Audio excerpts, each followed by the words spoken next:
Appreciation Day, and they're going to kind of get two things from it. So one is they'll hear from a motivational speaker. We have, talking about Nostalgia, we have Body Break, Hal Johnson and Joanne McLeod that we're waiting to contract with that will come give the keynote. And then we'll have a series of workshops where we want to basically facilitate conversation to hear back from the council members in terms of what do they want from CPIC in terms of a resource center that we want to build out, and then their success and challenges. So we'll coordinate the workshops, basically 90 minutes. The whole day is basically to go from 10 to 2, and we'll feed them lunch so that it's not too much of a burden for people to have to come here, not too early in the morning. It's not a long day. So hopefully we'll get good attendance from that. So once we have everything's finalized, we'll publicize that in short order. And that will take up a good chunk of our budgeted allocation for events. And then there's a second event being planned in terms of parent involvement for girls and women in sports that Gus is spearheading. That's been kind of in the churn for a while to look at. The details are still being worked out, but it'll be held at Loretto College. And then you can tell from the brief there in terms of what the outcomes for that is. So basically it's a night to bring out potential women sportscasters, women athletes to talk about in terms of motivating girls in terms of sports, how parents can encourage the girls to get involved with sports, and then a Q&A, another session for that activity. Again, that should then use up a nice chunk of change from our surplus event funding. So those are the two events being planned for this school year. And then later on, we'll have to then talk about the master conference, hopefully in the fall, once the new CSPCs are elected, and that will be open to all parents. Okay, so that's basically a chair's report in terms of what's happening over the next 2 months. Could I have a mover of the chair's report and approval for the approval in principle for the events that are scheduled? Okay. Seconded by Maria. Now I'll take any questions or comments. Mr. Peterson. Thank you, Mr. Chair. Just wanted to ask, one of the trustees had asked if there was an ability for tonight for any members to join online the Zoom. Is that possible or no? Yes, it is. Okay, I'll connect with the trustee. Okay. Thank you. Yeah, they'll get you the link over at the AV desk. Otherwise, I can email it out. Okay. Any other questions on the chair's report and events? Rochelle? For this, these events, is it only the CSPC members? No one outside of CSPC can attend, So right? the first one is meant for CSPC, and it's first going to be drive towards executives, and then if we have room, we'll open up to any CSPC member.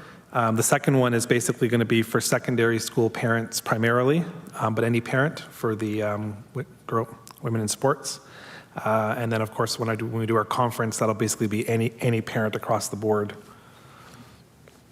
Yeah, but we really specifically want to hear from CSPC executives, chairs, those people that are really, the day-to-day grinding in the CSPCs in terms of hearing what's going on and getting their feedback for what they need as a school community. Okay, thank you. And of course, all CPIC members are invited, and we want your help on these things. So please mark the June 1st date in your calendar. There'll be more information on that coming. Okay, so we'll deem that approved. Treasurer's report, which is on page 9 of the agenda package. Gus? Thank you. You can see by our balance, we began to use, thank you to the members actually who submitted their mileage over the last few months attending our CPIC meetings. So looking at our balance, we've used about 5%, 5.1%. 0.5% of that is our mileage. About 3.5% went to our sponsorship, which we sponsored our AFL Gala and our parents going to Lift Jesus Higher event. And our refreshments for meetings and hospitality, about 1.5%. That was so far we had our Ward 3 event that was held, plus our 2 meetings in November and December. And our printing costs from our first meeting is there, plus a couple of Education Act books that we printed off as well.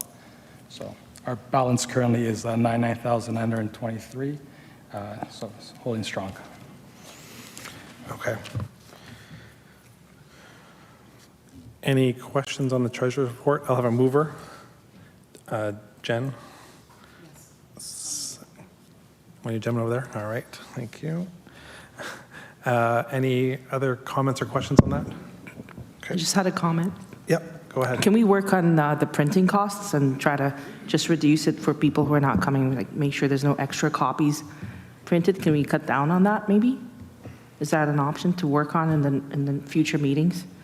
Yeah, we only really generate printing costs if we're having an in-person meeting. And obviously, unless it's hard because not everyone RSVPs, so we try and kind of get the right amount. But yeah, there's little extras, but obviously that's when we try and control. And then any other printing would be any materials that we print going forward. Okay, thank you for that. Next, I'll invite up Mr. John Wujek, Executive Director of the Angel Foundation for Learning.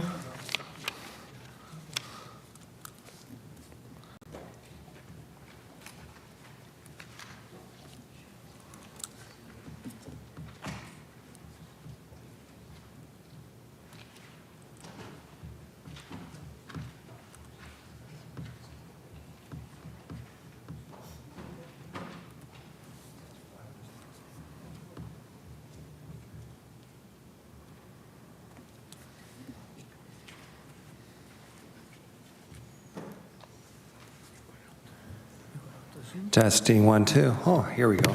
Good evening, everyone. It's certainly wonderful to join you once again at CPIC. And thank you, Mr. Chair, for allowing Emmy and I to be part of the agenda tonight just to present where we are with the Angel Foundation and the state of affairs, and just for a renewed opportunity to reach out to CPIC and parents, and in turn parents throughout all of our school communities. As many of you know, the Angel Foundation for Learning is the board's arm's length charitable arm, which has been in existence in some form or another since 1987. On a daily basis, in all of our schools, 61,000 students participate in either morning meal, morning snack, or breakfast program across most of our schools except for 36 of them. This in itself is an undertaking, and some of you might be surprised to learn that many parents from our school communities are supporting this endeavor as well, along with other volunteers who live in the school community. The other piece with regards to, just let me check something here. Yep. The other piece with regards to what we do on a daily basis is our emergency funds. Where through the help of school administration, guidance counselors, and social workers, particular families who have specific emergency needs are identified, and the Angel Foundation is only too happy to support them. There are other funds related to medical needs and field trips, camp programs, etc., to help support families in our communities throughout the year. Also, in partnership with McCarthy's Uniforms, we're able to coordinate with schools free vouchers to support students who cannot pay for school uniforms, so that they can be not responsible for the financial hardship that a uniform can bear on our families. We also have funding to support, through our Loretto Sisters, newcomer students, and about $50,000 in awards and bursaries is awarded annually to certain scholarships and awards in which, through the help of school staff, students can apply for. Finally, we do have a leadership program through our A-team, where young people in our secondary schools embark on projects to show philanthropy in their school communities. And with the partnership of the Angel Foundation, we're happy to support, mentor, and guide them as they seek to do good in their local community. At the same time, they're raising awareness in the school communities through the student body of what the Angel Foundation is and what it is all about. So I've given you really an overview of the various ways on a daily basis in which the Angel Foundation for Learning touches upon the lives of students in all of our schools. And you see there the mandate of AFL is to ensure that all students have access to the supports they need to fully participate in all school opportunities and have equal opportunities for success. So as I get on in this conversation, you'll hear me talking about care and what it means to care, and how in our school board, at our crux, is caring for neighbor, love of neighbor, and so on.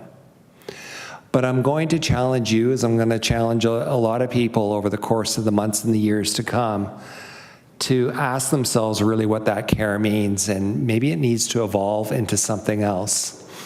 As human beings, we are all called to care, but we are also human beings with gifts, in positions of power, in positions of influence, and in roles.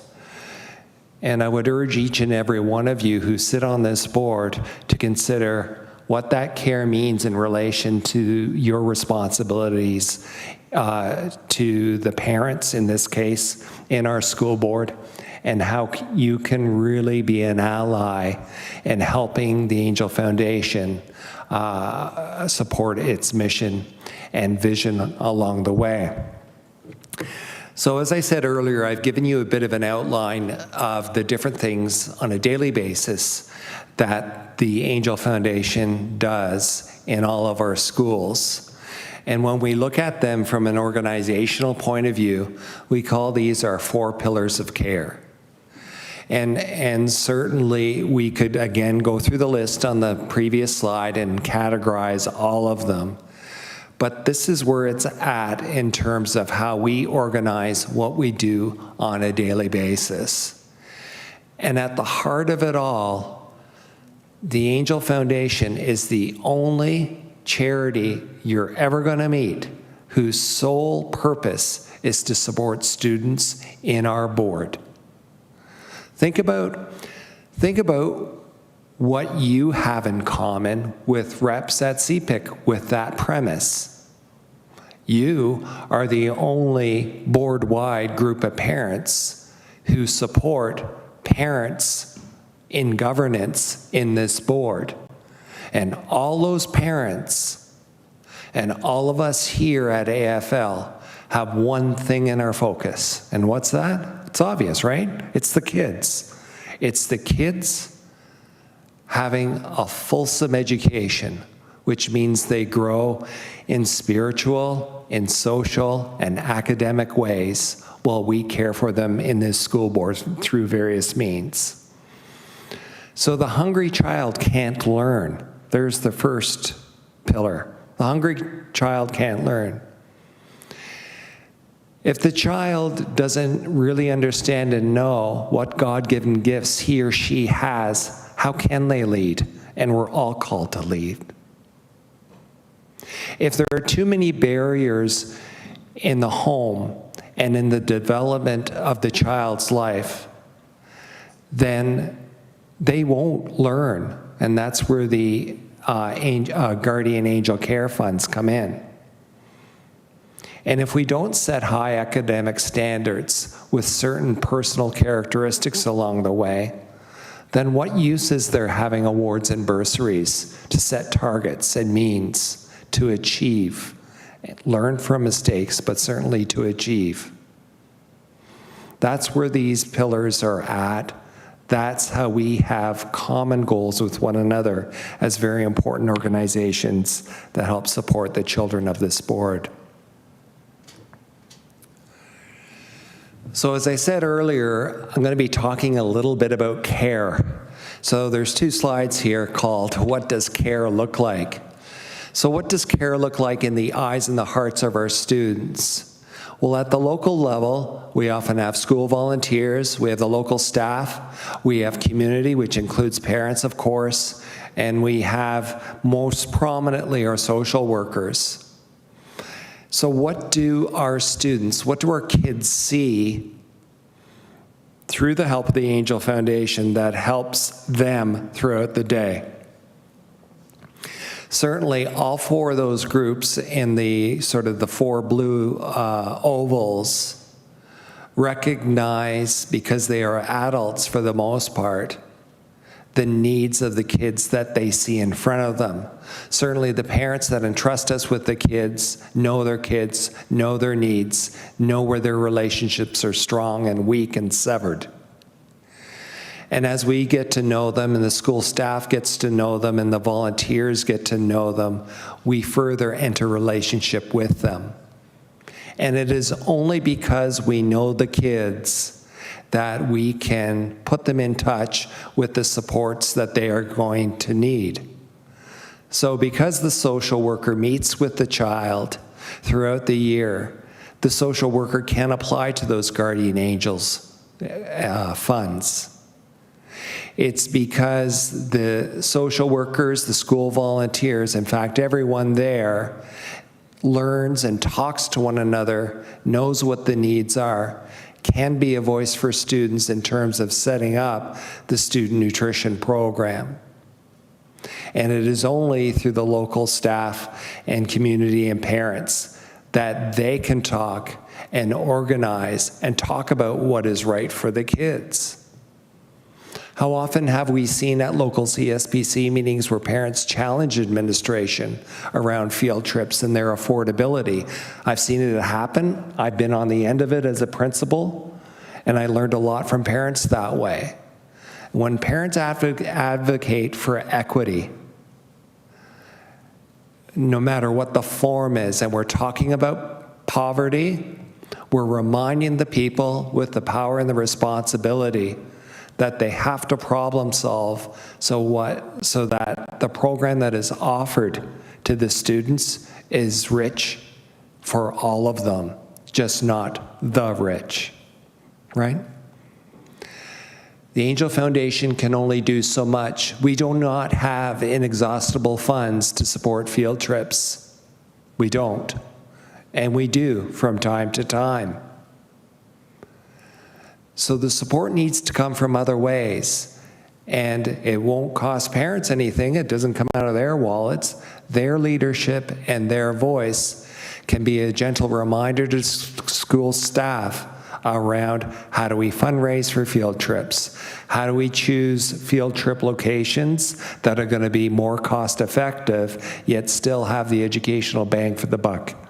Those are other ways we support one another. And that's just a single example of what happens in the community.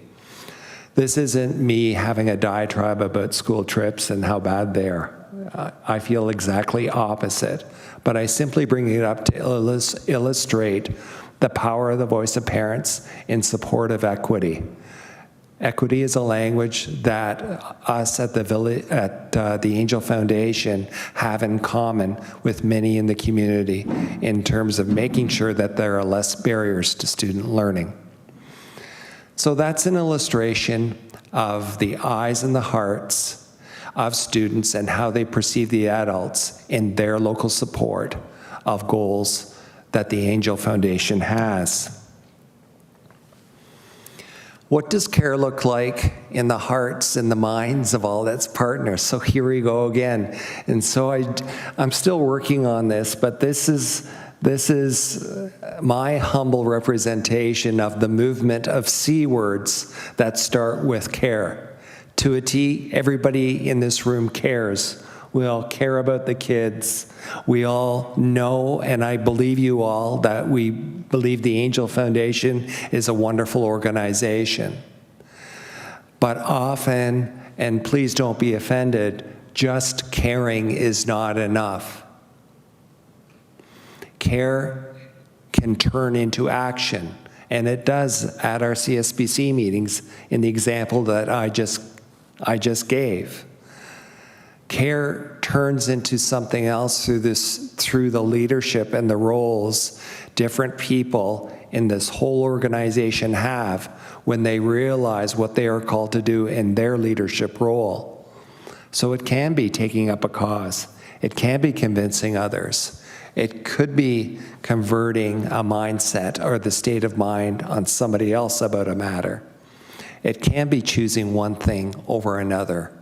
And ultimately, it's a change where the charity and the importance of the Angel Foundation becomes a more integral part of how we run our schools and how we see the Angel Foundation up to the board level as well.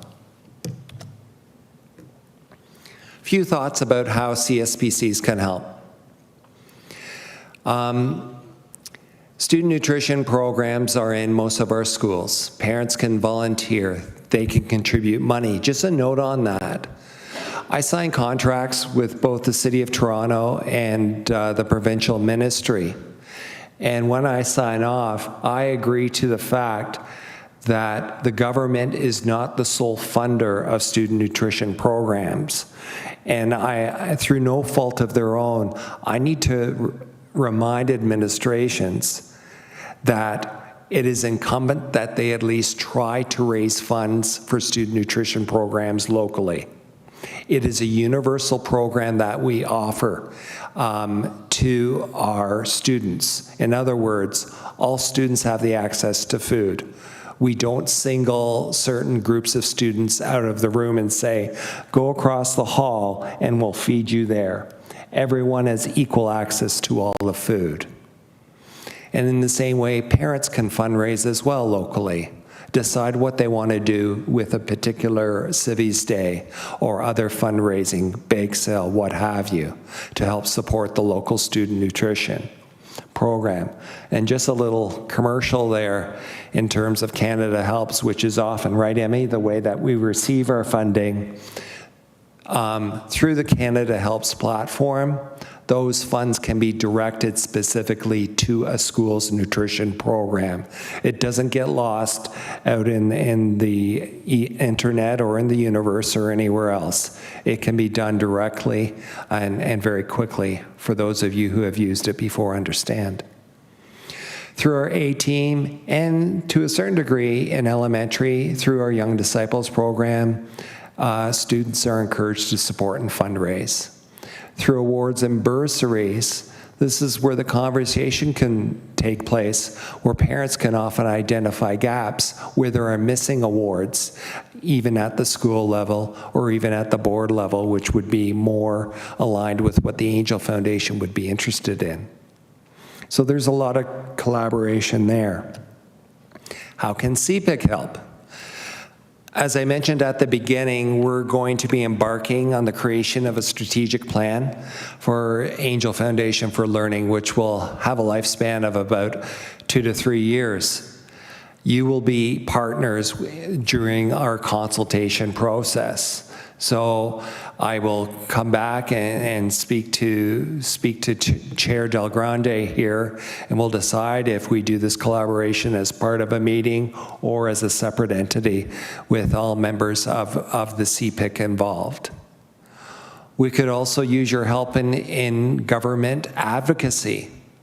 There are some real issues with the way that the ministry, provincially, and the city choose to provide funding. And if we had better models, we could really make the money that we receive, and we receive it gratefully. I'm not saying no, thank you, you keep it yourself by all means, because it's never enough. but there are ways to improve the model. I was too busy today. I'm anxious to hear about the federal budget and hear more about the details about how they are going to support a national program, which will in turn impact our food programs in our schools as well. The specifics, I'd really like to get a hold of those. Also, humbly, spread the word, please, on all of our fundraising events. It's nice to speak to groups of people, and it happened again today, where people walk up to you and say, hey, we're going to see you at the golf tournament, or hey, we really had a good time at the gala last November. We hope to see you again at the gala this November. Please know that your support is always, always so appreciated. You are a leadership group. Each of you are leaders, and your example in supporting Angel Foundation causes through your action, through your attendance, goes a long way. It helps to continue the important legacy, and if I may, the credibility of the Angel Foundation as the most important charity that our board deals with. Thank you for that. More on our events on another slide, of course, because you know there's going to be a commercial in there somewhere. And finally, partnership at the AFL board table. We have representation at the AFL through CPIC, and we appreciate that, and that continues to be your main mechanism of voice. But it always should be and will be a two-way conversation. So what I say to you is, if you are having a parent event where parents in our board are coming, then let us know. We might ask just to set up a table as a piece of information. We might do a little fundraise on the side. But the ongoing awareness of the Angel Foundation in the minds of the parents is very important, so that they feel motivated to bring us up as an entity at their local school as well. So it's always important. So let's keep that conversation and awareness going back and forth. So here's the commercial. Upcoming events. So we're all aware of the upcoming golf tournament right dead center there, and Emmy has passed around, I believe, some of the flyers in black and white, but with the QR code for those interested in any of these events. Most likely for most schools on May 3rd, we will be celebrating our May the 4th Be With You Civies Day. And May the 3rd is a Friday, and that has always been the real targeted Civies Day across our schools, where we invite local schools to have a Civies Day and raise money in order to honor and support the Angel Foundation for Learning. So that is the pathway to donation for those proceeds. And then finally, we have coming up on May 3rd, our Spring Fling Pub Night. This is a new offering from the Angel Foundation. I know the price point of the gala in November is beyond many individuals and families, because it's into the hundreds of dollars. We're offering a wonderful night out, $100 a couple, to come and socialize at Nickel 9 Distillery, one of our partners who is giving us the venue for free, to gather, have some refreshment and some food, and we're going to have a student performance from Discount, who is a student group from Michael Power St. Joseph's. Is there anybody here from Michael Power St. Joseph's by chance? Okay, have to talk to those West people and get them going. It is our Peter High School. Yes.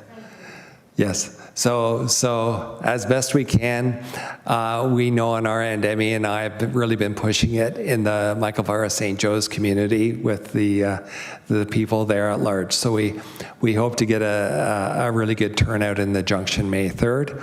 Or if that's something you might be interested, please don't be shy. There's a QR code and away you go. So finally, just before I entertain some questions, we have our short video.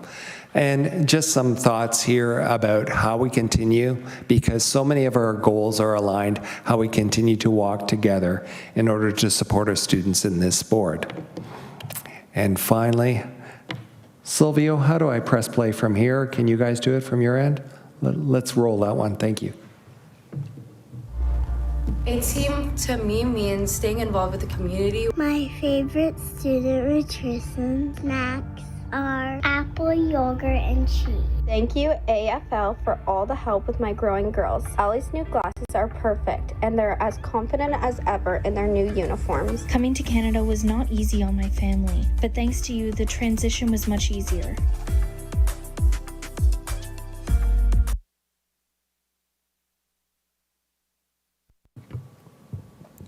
That's great. Thank you for your time as a committee, especially to you, Mr. Chair. Can I ask if there are any questions? Go ahead. I just want to say thank you for the presentation. It was fantastic. I learned a little bit more about AFL tonight. My question is, does every school in the TCDSB have a snack or breakfast program right now? Thanks, Jennifer. Really appreciate it. No, not every school has a snack or breakfast program. There are a little over 30 of our schools who do not currently have such a program subsidized through government funding. We have a small handful that have no recognized formal funding, but they have somewhat of a program through local fundraising. It's not for lack of, here we go again, care. What has happened and developed over the last few years is that there has been a freeze on developing new programs. Governments have found it difficult to increase their budgets for student nutrition programs in order to match the cost of living. And all of us, unless we're living under a hole and under a rock and in a hole, would know how much the cost of living has impacted so many families across the city. So these rising prices in groceries, it's not limited to your everyday grocery chain.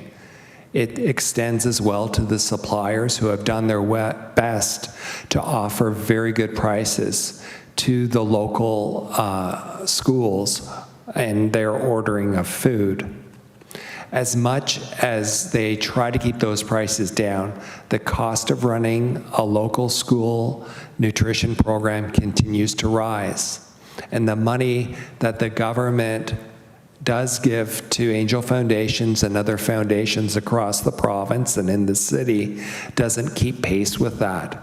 And so nutrition programs are faced with doing more because they generally have more students, but they're doing less, but with the costs increasing. And so that has made it hard for governments to commit to adding money to the pot specifically to start new programs.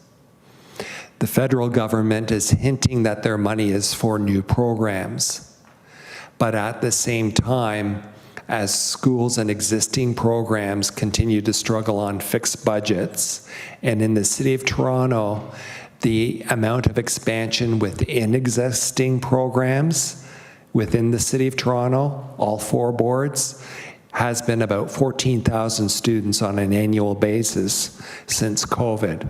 So there's a huge squeeze in there in terms of money. So you've asked really a mouthful there, Jennifer, by saying how many schools. It's 36. A few are able to sustain somewhat of a food program locally with local funding, but there is a need, obviously, not only in the schools that have a pre-existing one, but also in the ones that don't have one at all. Thank you, John. My second question is to that. Would there be an opportunity for those CSPCs who are, let's say, better off and able to help more because they're able to raise more funds, is there like a room for collaboration maybe, or something that we could talk with AFL about, reaching out to those CSPCs and seeing if there's a program or something we could come together where we could help those other schools? Thanks for that. I think this has been a topic that when I was at this table, we talked about to a certain degree, and I know it's been in existence for a while, this idea of, and it does exist in our board on some level, right?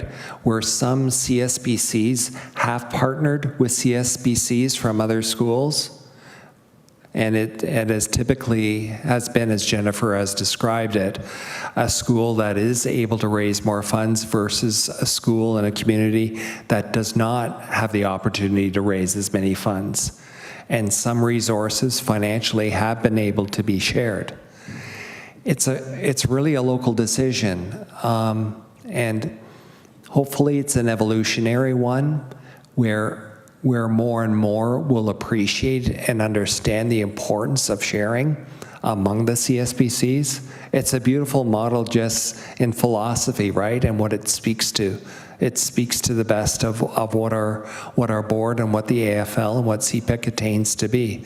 So it's something that I think would be very worthwhile to continue to look toward as something that brings schools and parents together in support of student nutrition programs and other causes as well, for that matter. Thank you very much, John. Any other questions? I had a question. Hi. What contact information can we give to parents out there who want to do fundraising and invite you to have a table there to kind of, talk about yourselves and advertise yourselves? What's the contact info? Sure. So the quick and dirty response to that is look us up on the internet, and we have a contact page, and I'd love to hear from any parent community, and so would Emmy, since Emmy is our manager of communications, events, and fundraising. And we love doing the outreach. Speaking of outreach, we've been traveling to schools over the past 2 weeks to recognize our volunteers across the board who have played an integral role in the delivery of our student nutrition programs. So as much as we've been saying, reach out to us, and here's how, we've been trying to do that in kind as well. And so we're really proud, and if you watch our website or our social media, you'll see a bunch of us presenting certificates to local school volunteers who, for in some cases, many years, have served the needs of the students in delivering nutrition programs. It's a really nice relationship, and I would think the inquiries coming from CSBC and parents and that local contact will further really galvanize that type of relationship with the local school community. So we look forward to those emails. Thanks. Mr. Peterson? Oh, sorry, go Aria. With regards to your goal, and also this one, how can CPIC can help through this partnership to the AFL Board of Trade. Does that mean parents who are engaged in business, such as partnership or even sole proprietorship, can help to the AFL goals? And also, for example, those parents who are engaged in accounting business or in realty business or even in tax preparation business. Are you talking about this kind, or is it specifically only for CPIC events that we can help you? Thank you for the questions. We look forward to forging any sort of business partnership. And of course, the obvious ones are at the golf tournament, right? Sponsor a hole, or at the gala, buy a table. And those are just sort of colloquial examples. but those sponsorships can be more grassroots. You know, Emmy and I were talking a little earlier today how we're planning on having a bowling event in the fall to raise some funds. And you guys are smiling at me, so I guess we'll see you all there.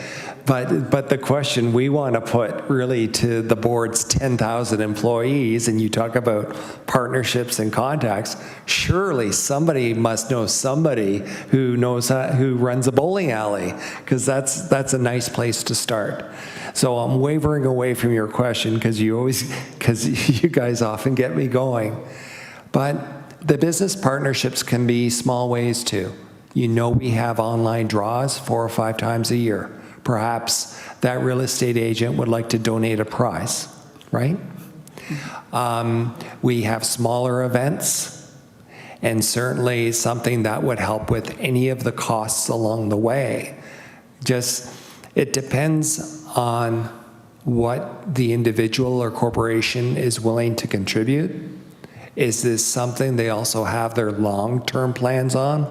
Well, maybe I'll contribute $100 for a prize for one of the 50-50 draw. No, not the 50-50 draws, but one of the silent auctions that we have online. And I'm going to commit to do that for 5 years in a row, minimally. That type of continuous support that we can count on over time really gives us peace of mind, and it's a great example of corporate citizenship, no matter how small, and it sets an example for others. Think of all the small business owners we have out there among our parents. Hundreds, if not thousands, right? Yeah, thank you.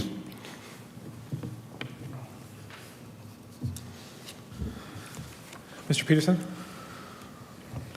Thank you, Mr. Chair. I just wanted to go back to Rochelle's question. There's multiple avenues to connect with the Asian Foundation. On the website, they have an X site, Facebook, Instagram. Their phone number, 416-222-8282, extension 2195, angel.foundation@tcdsb.org, as well as a Donate Now button straight off the website and a form to send questions to. So just for the minutes. Thank you. Mr. D'Amico. Thank you. I just wanted to mention that there is also tax receipts available for businesses or persons that make donations to the Angel Foundation. Is that correct? That's a really good reminder, Trustee D'Amico. Yes, any contribution over $20 does go towards an income tax receipt. And again, we are a registered charity with a registration number, the whole bit. And when you give on Canada Helps, the tax receipt happens right away. If ever there is the case, going back to small business owners, where someone donates an item, I'm not an accountant, but at the same time, with some items, assuming there is proper documentation associated with that item, those items themselves do warrant some form of tax compensation as well. So the tax receipt piece just doesn't apply to money. It can apply to items given the right circumstances of documentation.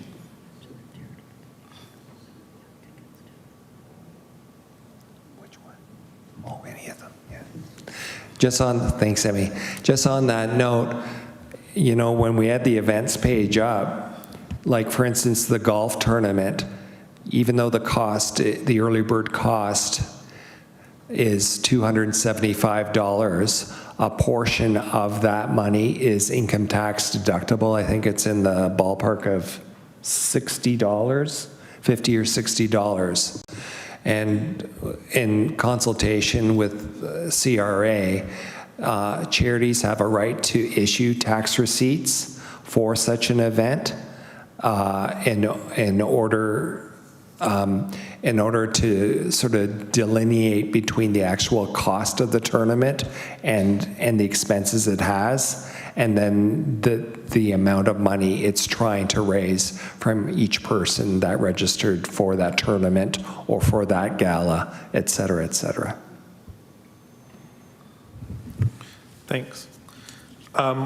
Question from my side is, I guess with the tightening of budgets and the increased cost of food, are there like restrictions that are causing schools, because of the way the programs have to be run, from, use the terminology of making food available versus giving food to everybody? Because in some, you have a class of kids who need it for whatever reason, either don't getting fed at home or they're late to school, a class that are using it as second breakfast, another subset that may just be taking it and throwing it away or whatever the case may be, or taking it home.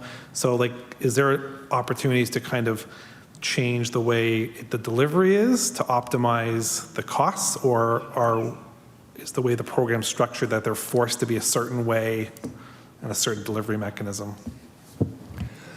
I think, thanks for the question. So generally speaking, it's a universal delivery model. All that being said, nothing is forced. Student nutrition programs, however, do look different in elementary versus how they look in secondary. And every single school has its own local nuance to it as well, so I'm speaking generally.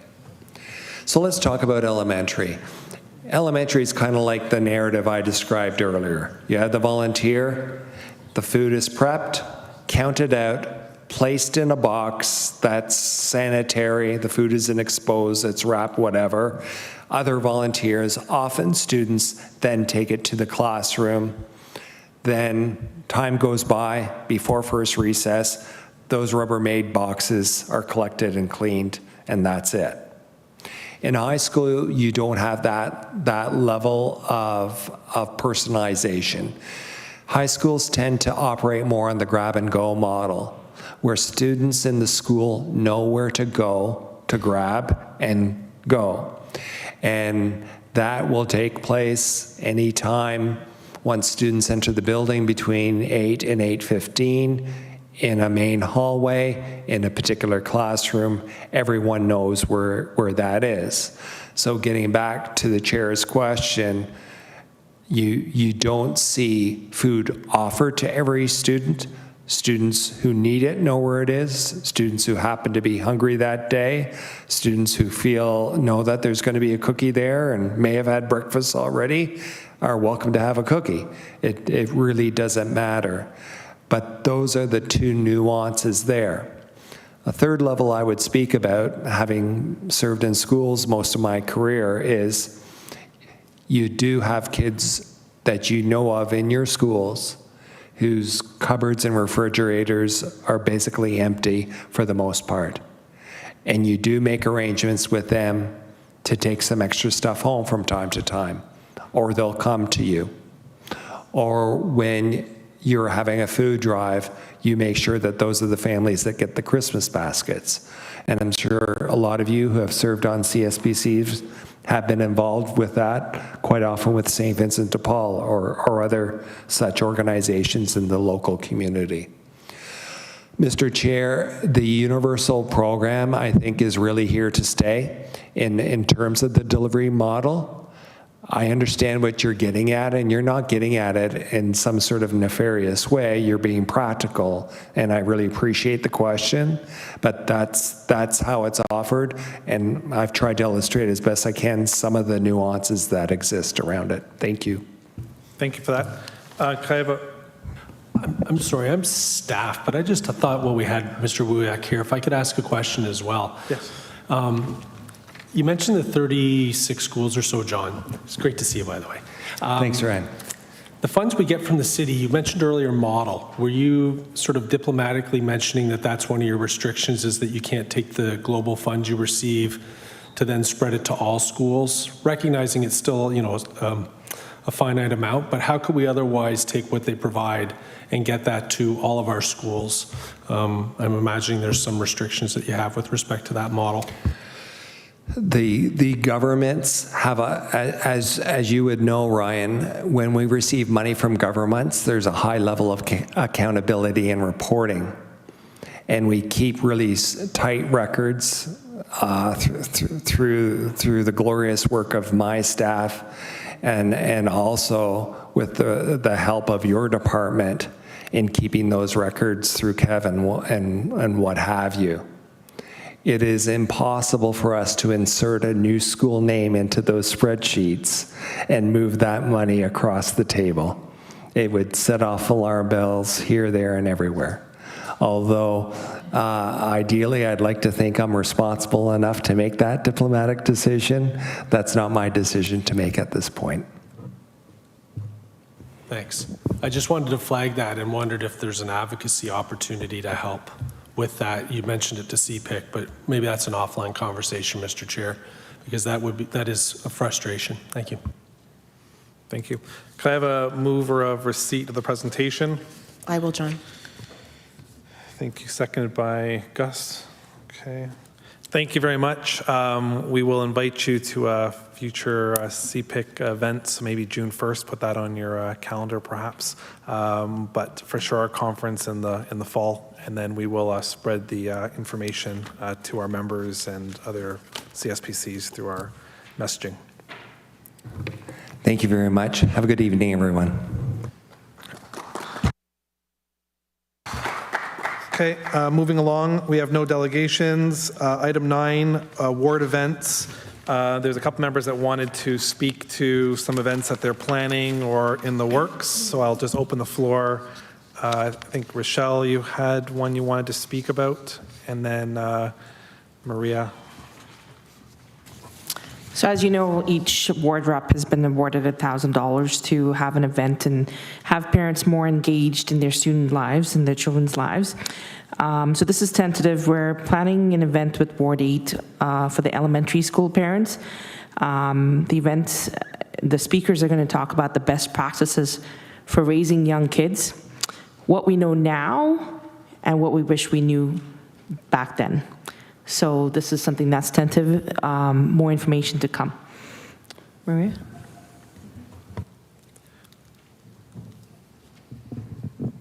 Here? Oh, hi. I think I'm doing it by myself, Ward 7, 8, 11, 12. Those are my words. Mm-hmm. And I have help with one of the trustees, Gary Tanneman. He's helping out. And we have a few speakers coming in to St. Barnabas School. St.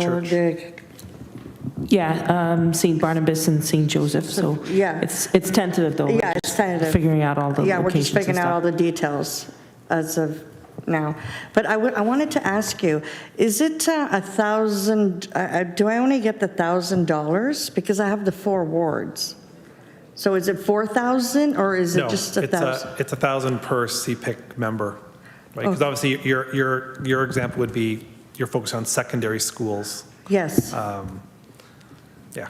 Okay. Thank you. If you need a little over, we can talk about that. So, as a reminder, members, so you saw in the chair's report, there's like an event brief that we could do for the larger ones. I can give you the template. I encourage you to look at that when you even do your small ones, because it just helps to then share what's going on, put your thoughts together. I know our events coordinator also gave some template before in terms of working through things. And then please reach out to me in terms of your event idea, just to make sure that everything's put together so that there's no issues later about paying bills and those kind of things. So just put your things together and we can have a conversation earlier on. And then when you're about to press play, we can then make sure that we got communications and other teams involved to share the details of those events. Michelle? Yeah, I just want to add to Maria. We're working on a speaker that's related to mental health and helping parents help their children with mental health issues. So there's more information to come on in regards to that. And if any other wards want to join in with us, if your schools are closer to our border, you're welcome to join in with us and have the event at our location.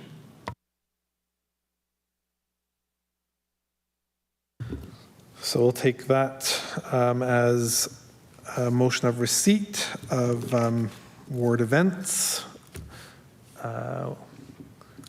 Madeline will move that. Seconded by Gus. All those in favor? Thank you.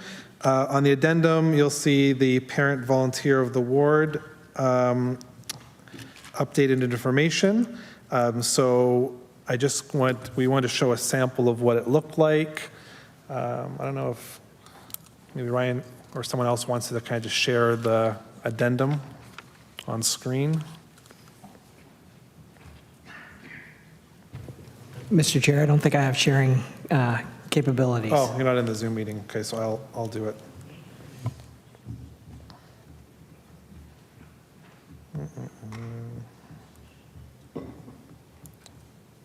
Just gotta find the right one here. I think that's the one. So we're continuing work on our Parent Volunteer of the Year for all schools.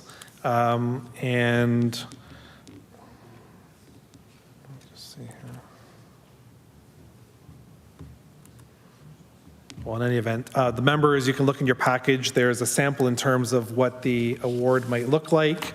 So I'm welcome any input in terms of the actual wording that we'll publicize. And this is something that then we would share also at that June event. And the idea is that we would, as CPIC, and the estimate is about $50 and change per school to print one about 11 by 14-ish.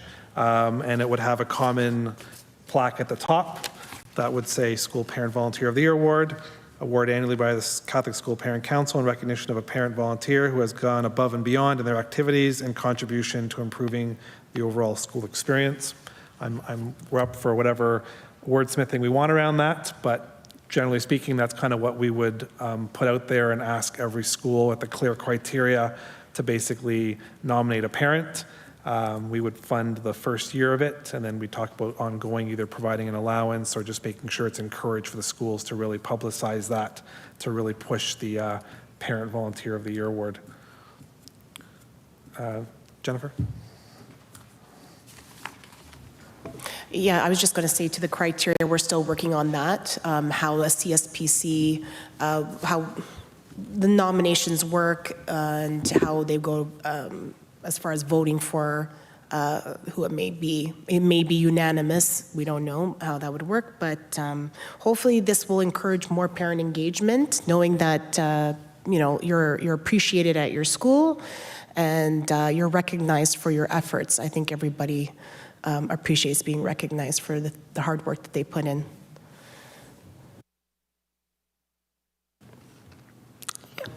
So where exactly would this plaque be in the school? Schools will have to determine that. Most schools have a spot where they have awards and other things like that, so each school would determine on their own. We would obviously ask them to make sure it's visible, but each school community is going to be different in terms of where it would be. It's usually in the front entrance area. If they have a case or something like that, if they want it mounted up on the wall when they come in, so that people coming in and out can see that. But we obviously would encourage them to put it on their social media and things like that. If the the person who ends up being on the plaque agrees to that. So just to give an example, like for elementary schools, the parents just come and pick up their children outside the door. Most parents don't even come inside, except if there's events and stuff. So could there be an option to, for the principal to send out an email to the school to say, hey, parent volunteer, so-and-so, got this award? Because, elementary schools, I don't know how secondary schools work, but I don't see parents normally roaming the halls of schools or the entrances of schools looking at that. So maybe we could have that as an option as well. And maybe we could just give some input on the criteria as well. Yeah, and the idea is, as we refresh our website and stuff, we can also put on our website in terms of the parent volunteers that are communicated back to us to publicize that. But we can certainly suggest to schools how they might want to publicize it. But obviously, we can't direct every school to do the exact same way. So, it'd be hopeful that, in their newsletter or updates or end of year thing, they would kind of highlight that parent to give them a recognition. But obviously we know some schools kind of do this already in some capacity, but we're looking at this as being kind of a board-wide program that we want to kind of promote and push and keep going year after year. So yeah, if you've got, any suggestions in terms of, perhaps the wording or the criteria, please feed that to the vice chair as she's working on the details of that. And then we'll proceed with doing this before the end of the school year. I just have one more question. How much is each plaque going to cost approximately? The estimate I got is about $50, so I'm waiting for the formal quote for 190 some odd schools. But yeah, and we I think we last meeting talked about the budget for this thing holistically. So we're just looking at 5,000 approximately total, maybe? 50 times 200 is, plus HST, that's about, treasurer? 50 times 200? 10,000.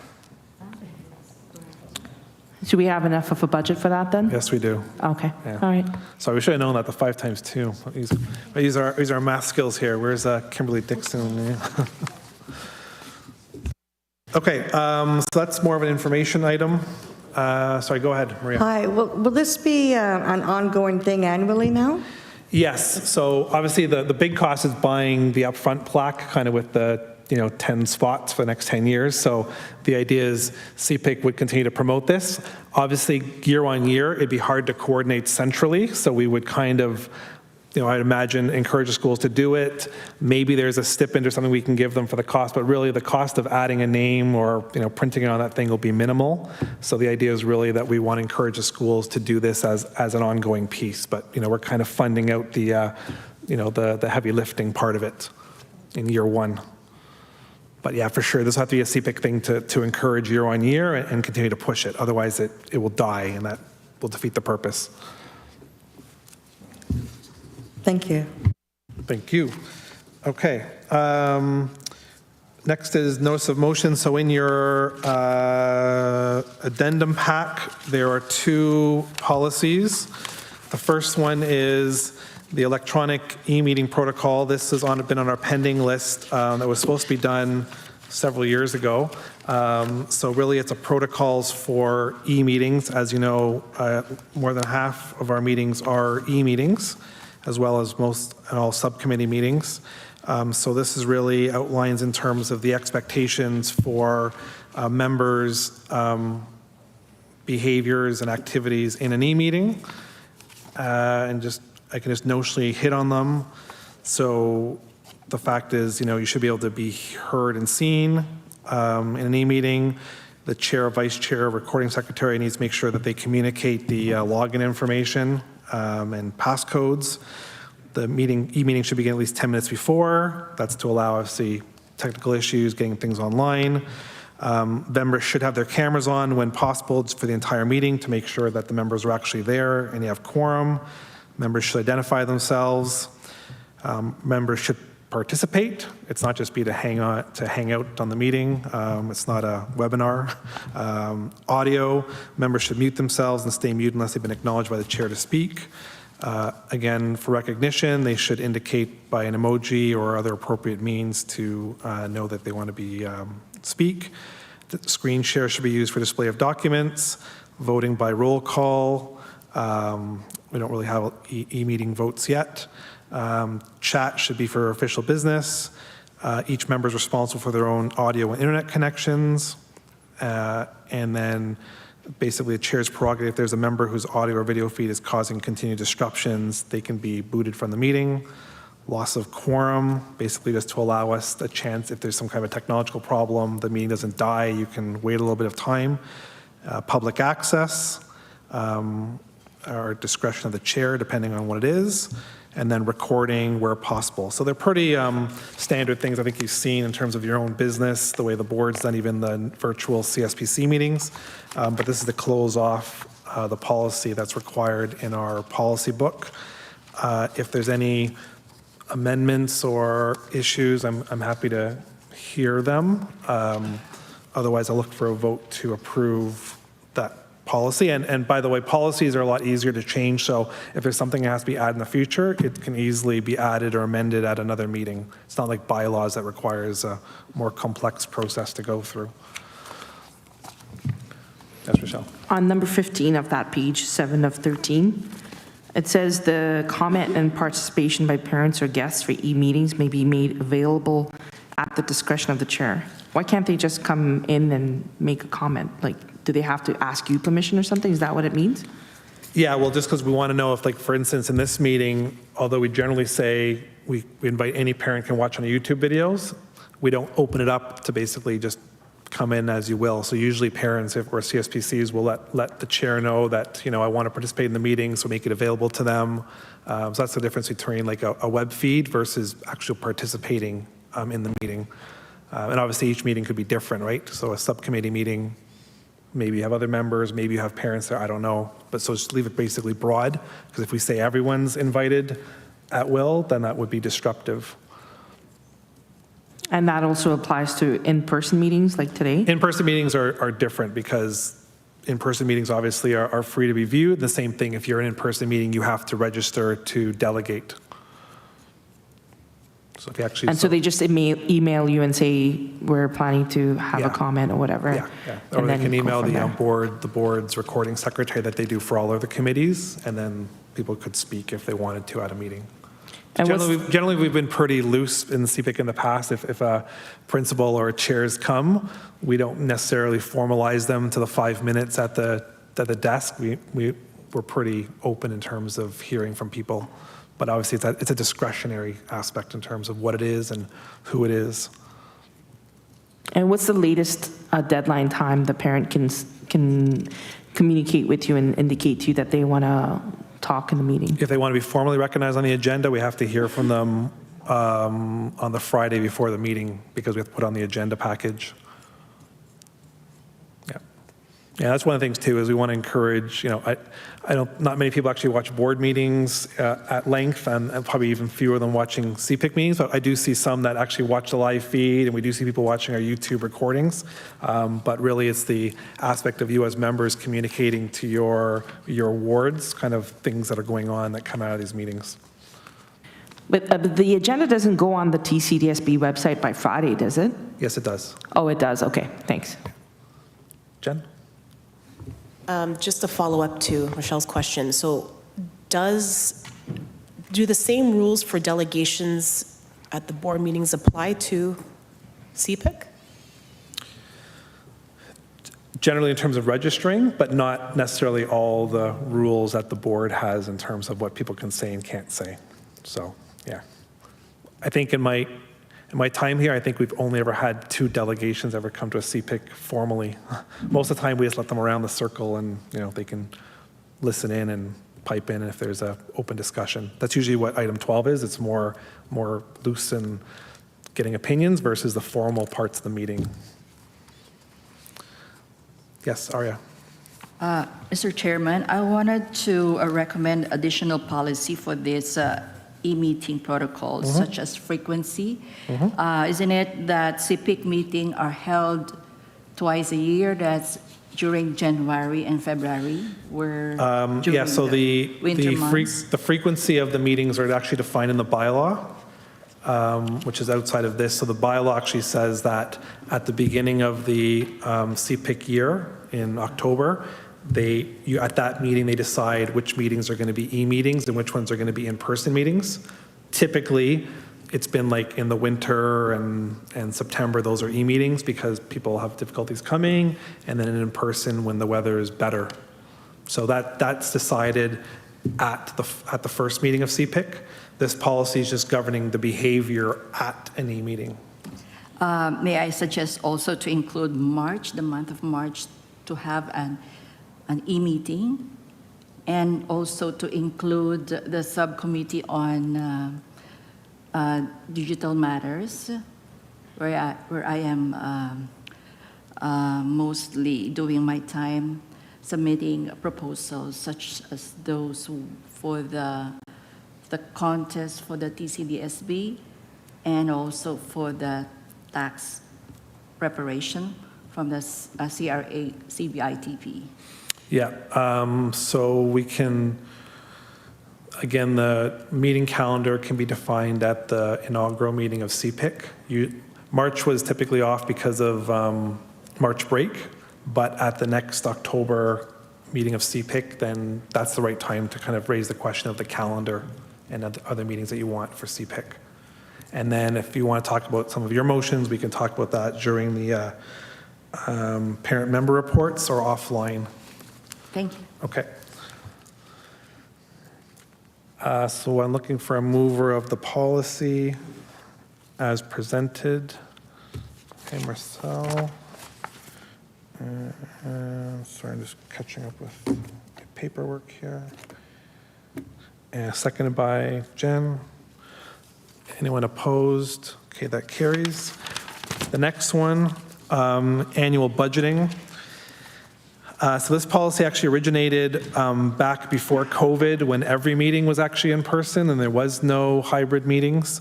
So our budget was actually quite the opposite and was actually way more used than it was, because every meeting we had to feed members, we had to pay for our own Zoom programming, we had printing of all the agendas every time. And then there's transportation costs for members to get there. So as you can imagine, that added up over 8 meetings.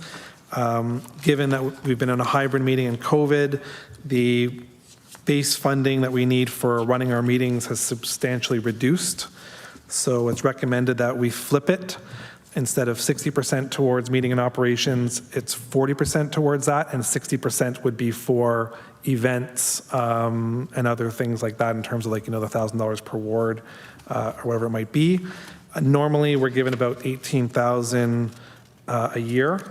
So if it worked out to that way, it'd be about $7,000 or $8,000 for running our meetings, and the other for other events. And of course, if we don't use it all for our base funding, then it can go towards events. Obviously, we've been in a situation the last number of years of having a surplus carried forward, so we've allowed to do bigger things. But on a normal operation, you would kind of, the purpose of the money for CPIC is to run our meetings with a little bit of side money to do some side events.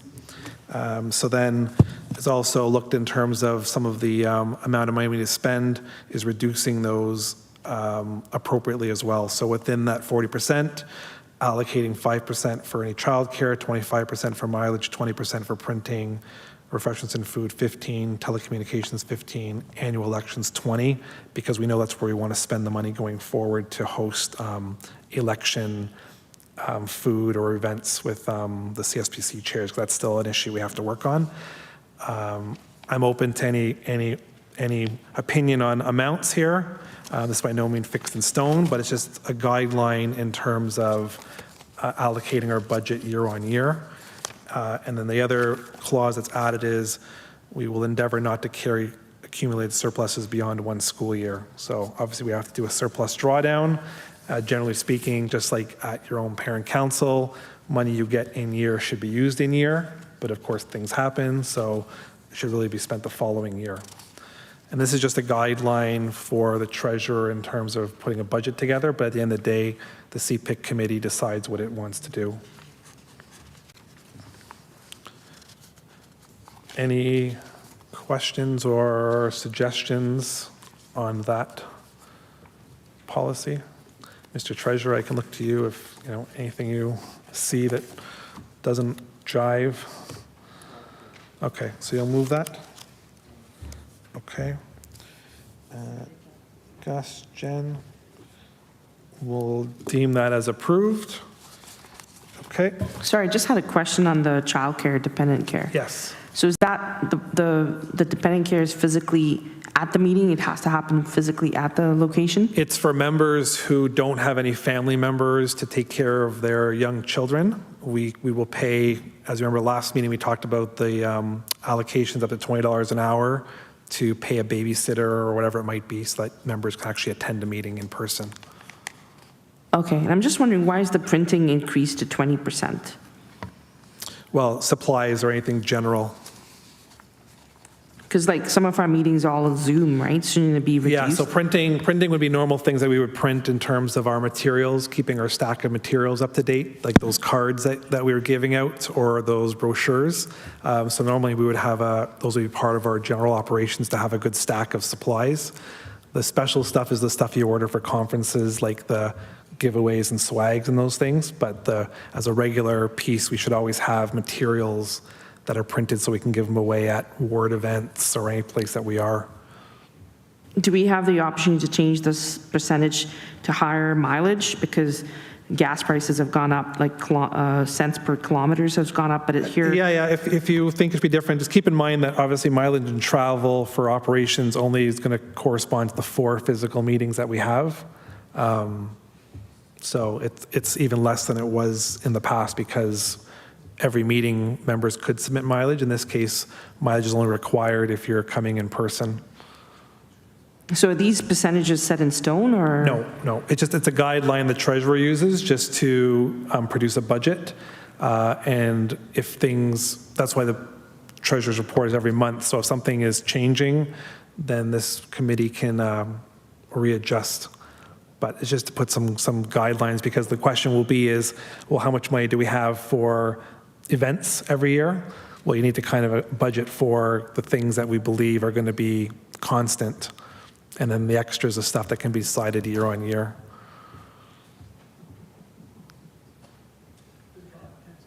Yep. So the 30% for mileage was indicative of last year. Did we use the 30%? No. That's 30% was what it was pre-COVID. Pre-COVID? Yeah. Okay. So what percentage did we use last year?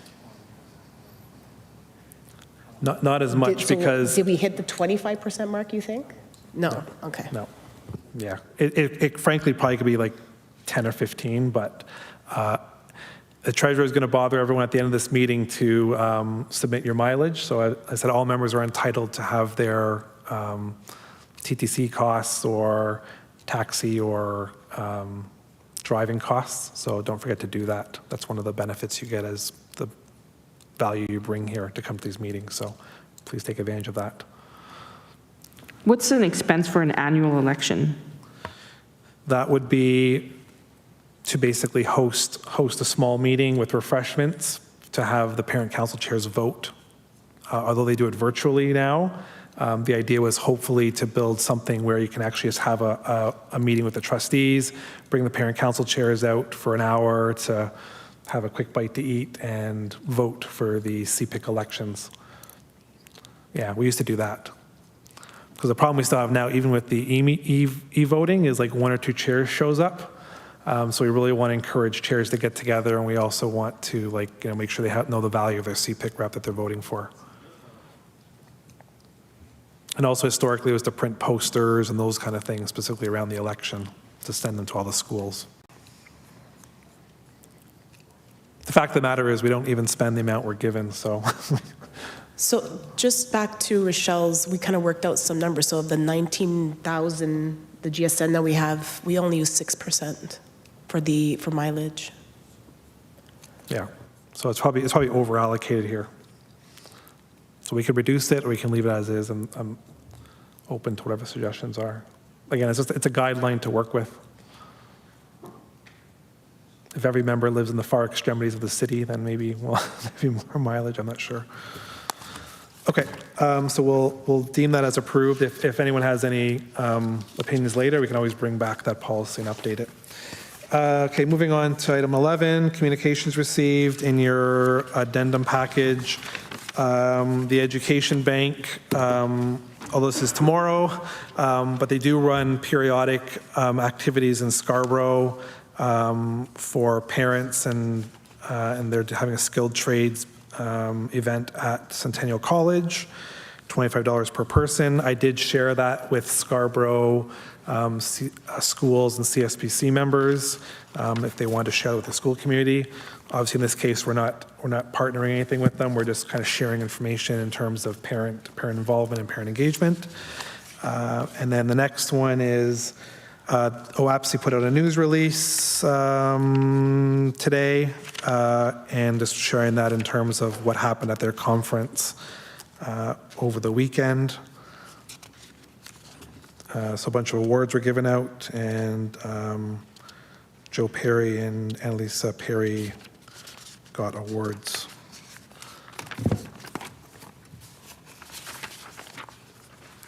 Okay, that's communications. Moving on to item 12. I'm going to let Superintendent Fernandez go first, because then we have some other discussion items to deal with here. So we'll take 12C first and give an opportunity to kind of present and then talk about in terms of CPIC's actions and recommendations for that. So through you, Mr. Chair, appreciate the opportunity to speak to this item.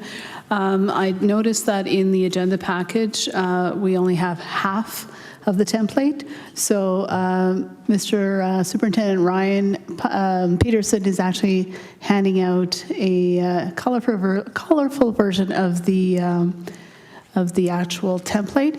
I am going to draw your attention via a slide deck just to some areas which are might be a little bit difficult to see. Like this, everyone can have the opportunity to see it a little bit clearer. It just helped a little bit in terms of just setting it up. So if you'll note, one of the things that we're required to do as part of the Better Schools and Student Outcomes Act that was passed in June 2023, so just this past June, is that we must create a student achievement plan, which is what you have in front of you in a draft format. Again, we're looking for feedback in order to be able to ensure that we're addressing what we believe to be the greatest needs in our system. So the Ministry of Education has provided all of the data that's here. So it's not data that we get to choose and pick what we're going to put in or not. It's really up to them. So what they do require is that we consult with parents in the first 2 months of school year. Typically, that consists of consulting, as we've done in the past with CSPC and with the school, in order to ensure that the work that's been happening at the school is a reflection of the needs of the system. We also are required to consult in the last 2 months of the school year, as per this act, which is now. And what we are going to, that's the reason we're here. And then we're going to, once we receive the consultation information, post the plan, the final plan board site on the board site by the end of June. So the intent is really to make sure that we're consulting with everyone who requires the consultation. And in order to do that, we're making sure that we're reaching out to everyone, all of our advisory groups, all of our statutory committees, and all of the federations, et cetera. Everyone really has an input into this, and of course, all parents. So the 3 areas of focus that you'll notice at the top of page, I think, 11, and I've tried to put, sorry, page 10, I tried to put a page number at the bottom because obviously this was a template taken out of context because it wasn't completely there, but that's what you would have found on your page 11 in your agenda. So the 3 areas of focus are achievement of learning outcomes in core academic skills, which is really literacy and math. It's the preparation of students for future success, and then the student engagement and well-being, and I'll go into these a little bit deeper. So if you take a look at the top right-hand corner, so the red area, you'll notice that the data is coming from 2022-2023, which was last year. We've already shared this information publicly at the board meeting with respect to achievement by students in reading and writing in grade 3, grade 6, and on the OSSLT, which is grade 10. And you'll notice that we're pretty much either at or above the provincial level. Then we also are going to be looking closely at the math. And with respect to math, we have the grade 3, grade 6, and grade 9 assessments. And if you look at this, you'll notice that we're either close to being on par with the province or in grade 6, slightly below the province. When it comes to the middle section of that particular template, you'll notice we're focusing in now on preparation of students for future success. And in this particular case, we're looking at the ability of students to achieve their Ontario Secondary School Diploma within 5 years of starting grade 9. Again, we are ahead of the province in this particular metric.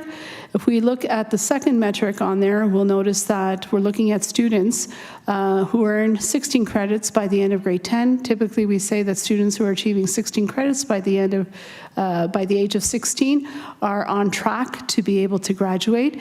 And you'll notice here that we have definitely more students who are on that track than overall in the province.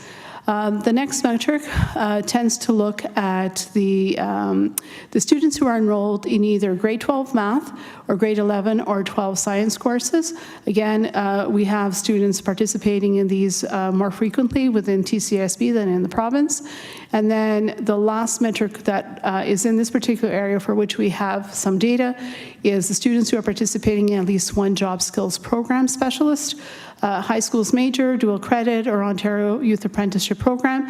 One of the things I am going to note for this particular area is that this data is actually 2 years old. So this happened in 2021-22, just as we were coming out of the pandemic. So the information is a bit dated. As I said before, we don't get to choose the information. This is what the ministry has provided to us. The last item on this particular, in this particular area is a data point which we have not yet received information because this has not actually been rolled out by the province. And then lastly, on the final column in the green, you will notice that we're looking at student engagement and well-being. We're looking at how many students were suspended at least once between grade 4 and grade 12. You'll notice that in the year that was 2021-2022, we had less students being suspended than overall in the province. And then if we look at the second metric for which we have measures in this particular area, we notice that grades 1 to 8 whose attendance is at least 90% is higher than the province. Again, these metrics are 2 years old, just to note. And lastly, the measure that is referenced at the bottom is the measure for which we still don't have data, so this will be coming up as part of next year's data plan. So on the back side of that particular template that you have, and starting all the way from the left-hand side where the big red area is, the data that's listed there is the same data we just saw. So it's basically the red data reflects the red data area that you saw in the template. On the other side, the blue and the green similarly. What you're going to notice is that at the end of that particular, so the last 3 columns are some of the things that we're suggesting should be in here. This is where we're going to be looking for your feedback. We want to make sure that this information that's here reflects what we believe to be some of the areas for focus for the school year. Some of these things are already underway and have been underway starting last year as a result of the work that the ministry and the priorities the ministry has funded. So what you'll notice is that for this particular area, we have some work happening around early reading strategy. We have some work happening around the math achievement plan through Ms. Kimberly Dixon. And we are also looking at how we provide support to students who are in Tier 1, Tier 2, and Tier 3 intervention, which often impacts students who might have special education needs. The second, give me 1 second here. The second section, which is the blue section, again, the same idea where we have data here. There might be a little bit of extra data that we've put in terms of here's some additional measures and then how our board performs. We tend to perform either on par or in a couple of cases just below the province. Again, this area here is looking at what kinds of things are we doing to provide opportunities for students. And I noticed that in your agenda today, you did reference something in here on the skilled trades beyond construction, which I think is amazing, because this is one of the things that we do focus on in providing students the opportunity to participate in specialist high skills major, in the dual credits, in Ontario apprenticeship programs. Just over the last couple of years, we've had an increase from 2,000 to 3,000 students participating in specialist high skills major, and we've seen growth both in dual credit and the Ontario Youth Apprenticeship Program. We know that this is an area for which we have lots of room to grow, and we continue to do so. The other piece to this is that we provide our students moving from grade 8 to grade 9 the opportunity to participate in the transitions course, and we promote this and make sure that we give students an opportunity. If they can have a credit before they enter into grade 9, it's actually a bonus for them because it means they're well on track to getting those 16 credits by the age of 16. And lastly, in the green section, let me see here, there we go. You'll notice again the same idea where we're looking at how do we ensure that there is student absenteeism is reduced, as well as how do we continue to ensure that our students are not being suspended, because suspensions means they're away from school, which means that it impacts their learning. Again, some of these data points you'll see as evidence through some of the action plans that have been shared through the Special Services Action Plan, through the Mental Health Action Plan, the Math Action Plan, Equity Action Plan. So there's a lot of information here, but it's not just about what's on this particular template. The ministry has really restricted how much information we can put here, so we've had to be very careful in terms of making sure that the things that we're putting here are the things we want to focus on, but we are hoping that we're getting basically some feedback from all the stakeholders, parents, etc., to make sure that we're capturing as many of the things as we can in the template, so that we can use this template as a guide for the work that's going to happen in schools. Thank you.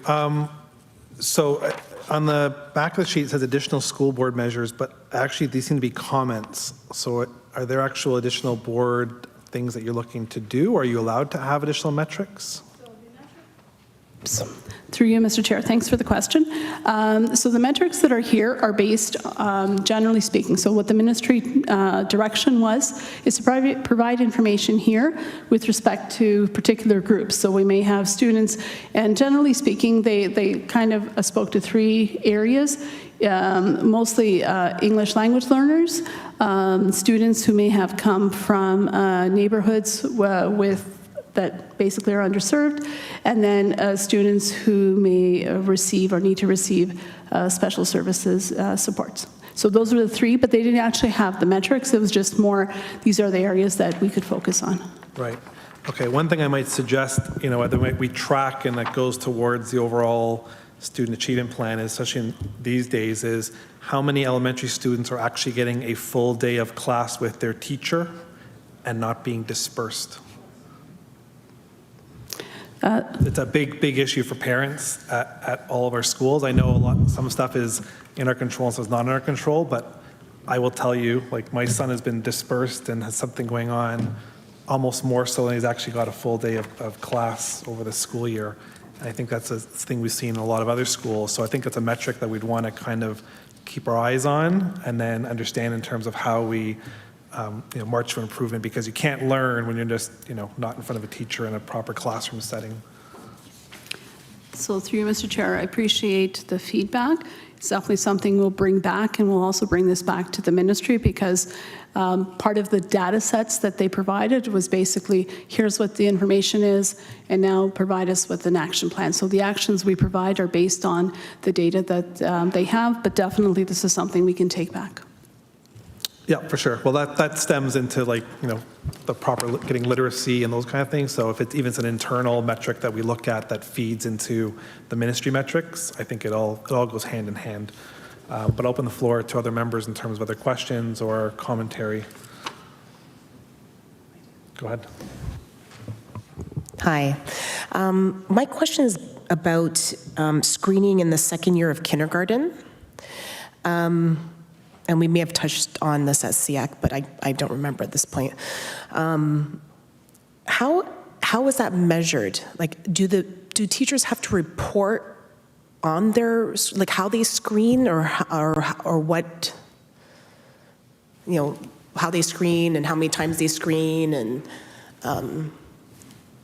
So, through you, Mr. Chair, essentially, the screening process is something that it has yet to be implemented, and the reason is because we were required to wait by the ministry until the point that we can actually implement this particular type of screening. So the idea is that that information will be entered at least twice a year for students in senior kindergarten, grade 1, and grade 2.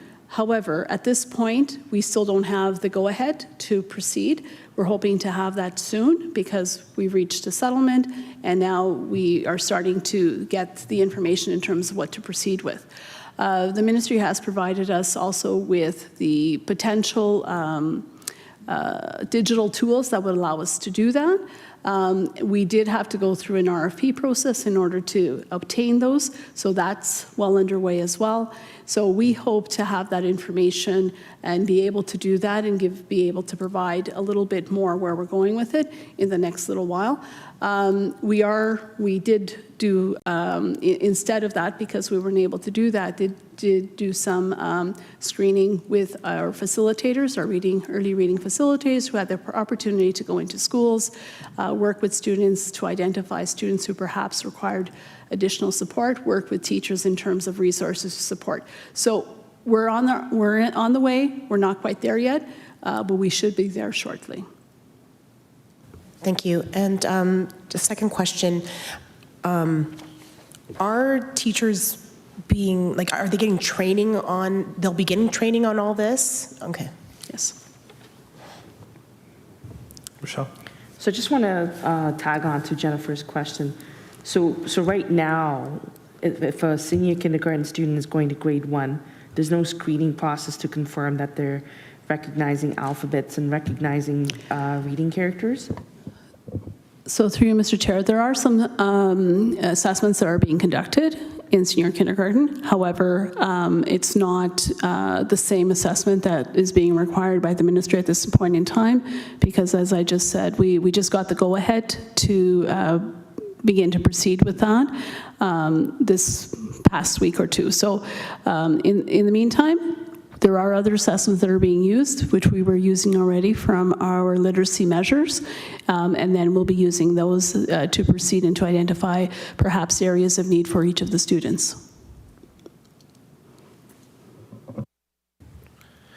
Okay, and then I guess bringing something here that's probably close to home with this committee is maybe one of the board action plans is to actually assess and ensure that our parents equipped to teach and understand what their child's doing for learning at home, right? So I think that's an important piece because student success comes from not only what they get in the school, but also at home, right? Because we know the learning has to carry on after the school day, and if there are cases where they, we're ever back into e-learning again, that'll be an important piece. So I think that's a continual piece here, and this is what this committee is really all about, is trying to make sure that there's parent involvement and engagement. So I expect that should be a strategy for the school to make sure parents are informed about curriculum, how to work and learn what their child's doing, and strategies to give them success.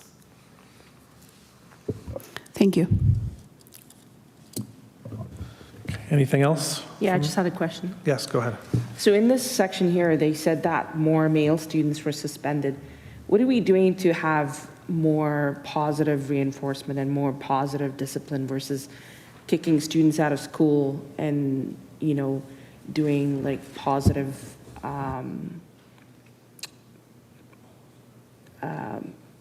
more like positive teaching versus suspending students? Are we working in a way to kind of step away from suspension and come up with other ways of disciplining the students? So through you, Mr. Chair, we have done a lot of that work. That's part of the reason why some of our students are being less suspended than they have been in the past. And so there's a lot of restorative practices that are being used. Definitely a lot of work goes into this through the Safe Schools Department, where they outline a number of action plans that they're taking in order to make sure that, staff, students are aware of what the requirements are, but also ensuring that there's opportunities for dialogue within the school. There's in-servicing that's been happening through Safe Schools for staff who've wanted to participate in terms of learning other approaches. So there's a lot of different things that have happened within the Safe Schools Action Plan and the work that they're doing through progressive discipline in order to support students. And through you, Mr. Chair, what's an example for restorative practice? So through you, Mr. Chair, perhaps it is, for example, a student, instead of being suspended, may, be required to do some community service. They may have to, create, I'm making up a couple of things, but for example, may do a presentation on, what's important about treating others with respect. Or it could be a variety of different things that's done at the school level, rather than something that, rather than go to suspension. We're giving the students the opportunity to learn and to teach others about what is appropriate or not appropriate in terms of behavior. Okay, that's good to hear. So they're still in the school then, though, right? Versus getting kicked out of school or suspended out of school? As much as possible, yes. Unless, of course, mitigating circumstances and given the nature of the whatever the offense was. Okay, that's good to hear. Thank you. Go ahead, last question. Yes, just sorry, last question to what we were just talking about. And it also says here, we're students with special needs. So the percentage of students with special needs that were suspended, it was the same as the male students? So I don't have the exact information here. I know that the special needs students typically, due to a number of reasons, first of all, sometimes understanding social situations may not, sorry, I can't see you, but, because they are unable to maybe assess certain situations, may engage in behaviors that are more, for example, responsive and act something out rather than thinking it or talking it through.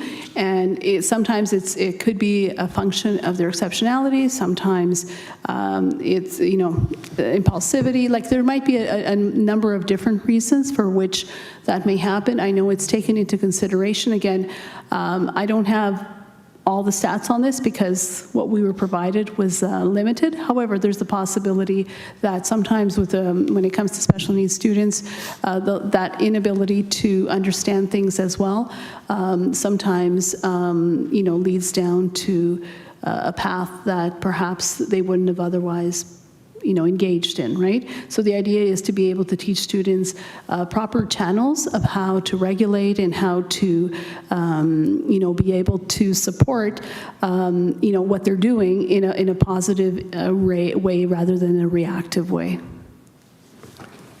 Okay, thank you. Because I'm just concerned about that because, being a parent of children that have LDs and suffer with ADHD and things like that, I know that can be an issue. So thank you. Marcel, final question. I just wanted to ask, is there an action plan for students for after school, so after school educational programming or homework clubs or leadership as well? So thank you for the question. It's a good question.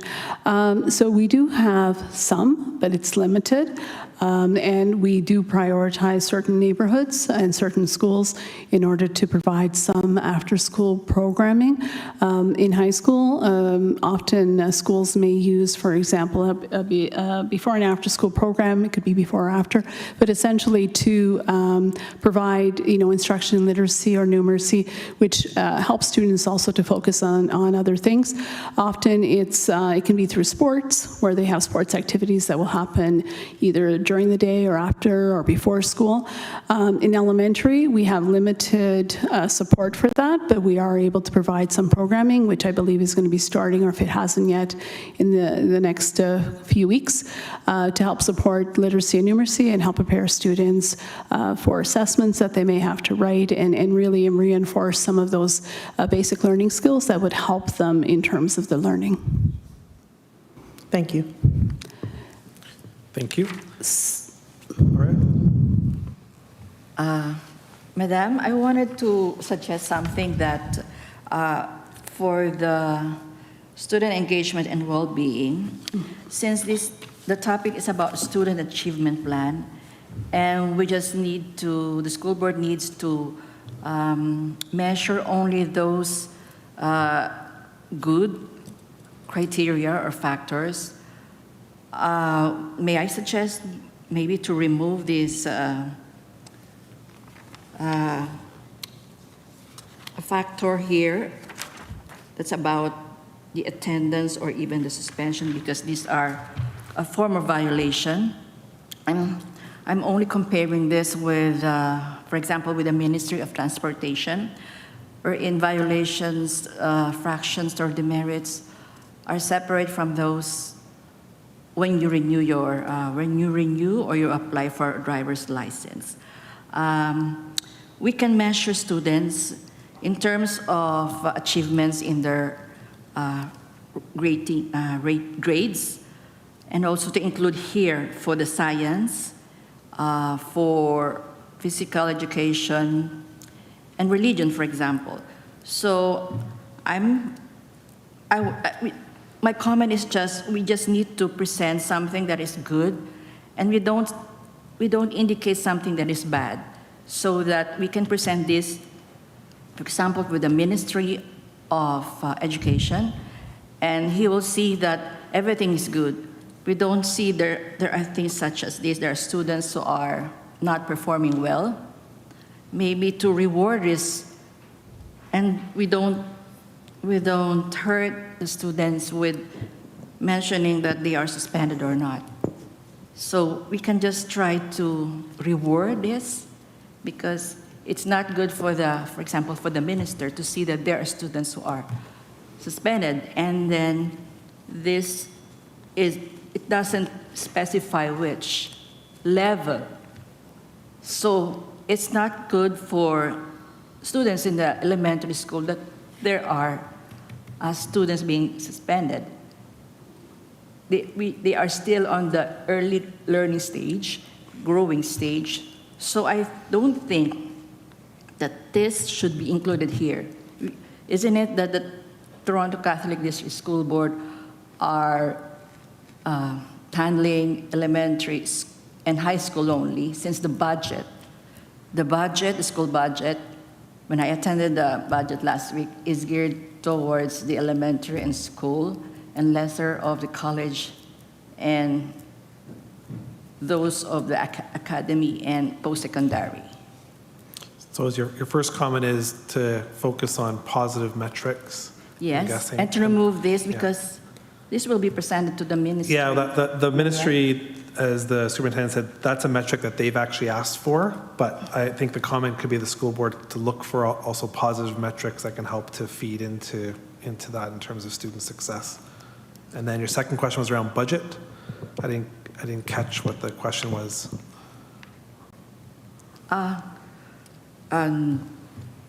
You can defer your budget question because Mr. Putnam will be speaking later on the budget, and maybe it will come up at that point. No, what did I mention? Maybe because I mentioned about me attending the budget last week. Yeah. And I don't see any of the attendees, but I'm thinking only that the Ministry of Education is also listening and looking at those paperworks, listening to those committee or YouTube videos. And therefore, we just present something that is good, and then we keep those things that are bad in the records. Anyway, the students will grow and will behave well since teachers are going to motivate them. So we can, and then the church also, the Catholic Church are helping the students anyway. So I'm thinking only we just present something good for them, although this may be, it's not good for me when I first saw it. It's not good for me because maybe this pertains only to those people that are really bad or criminals in society, but not the school. Okay, noted. Madeline? Yes, hi. What I would like to see in something like in a plan, although it's geared towards like everything related to students, student achievement plan. I would like to see also what sort of plan is addressed, like in terms of like for teachers of the school, or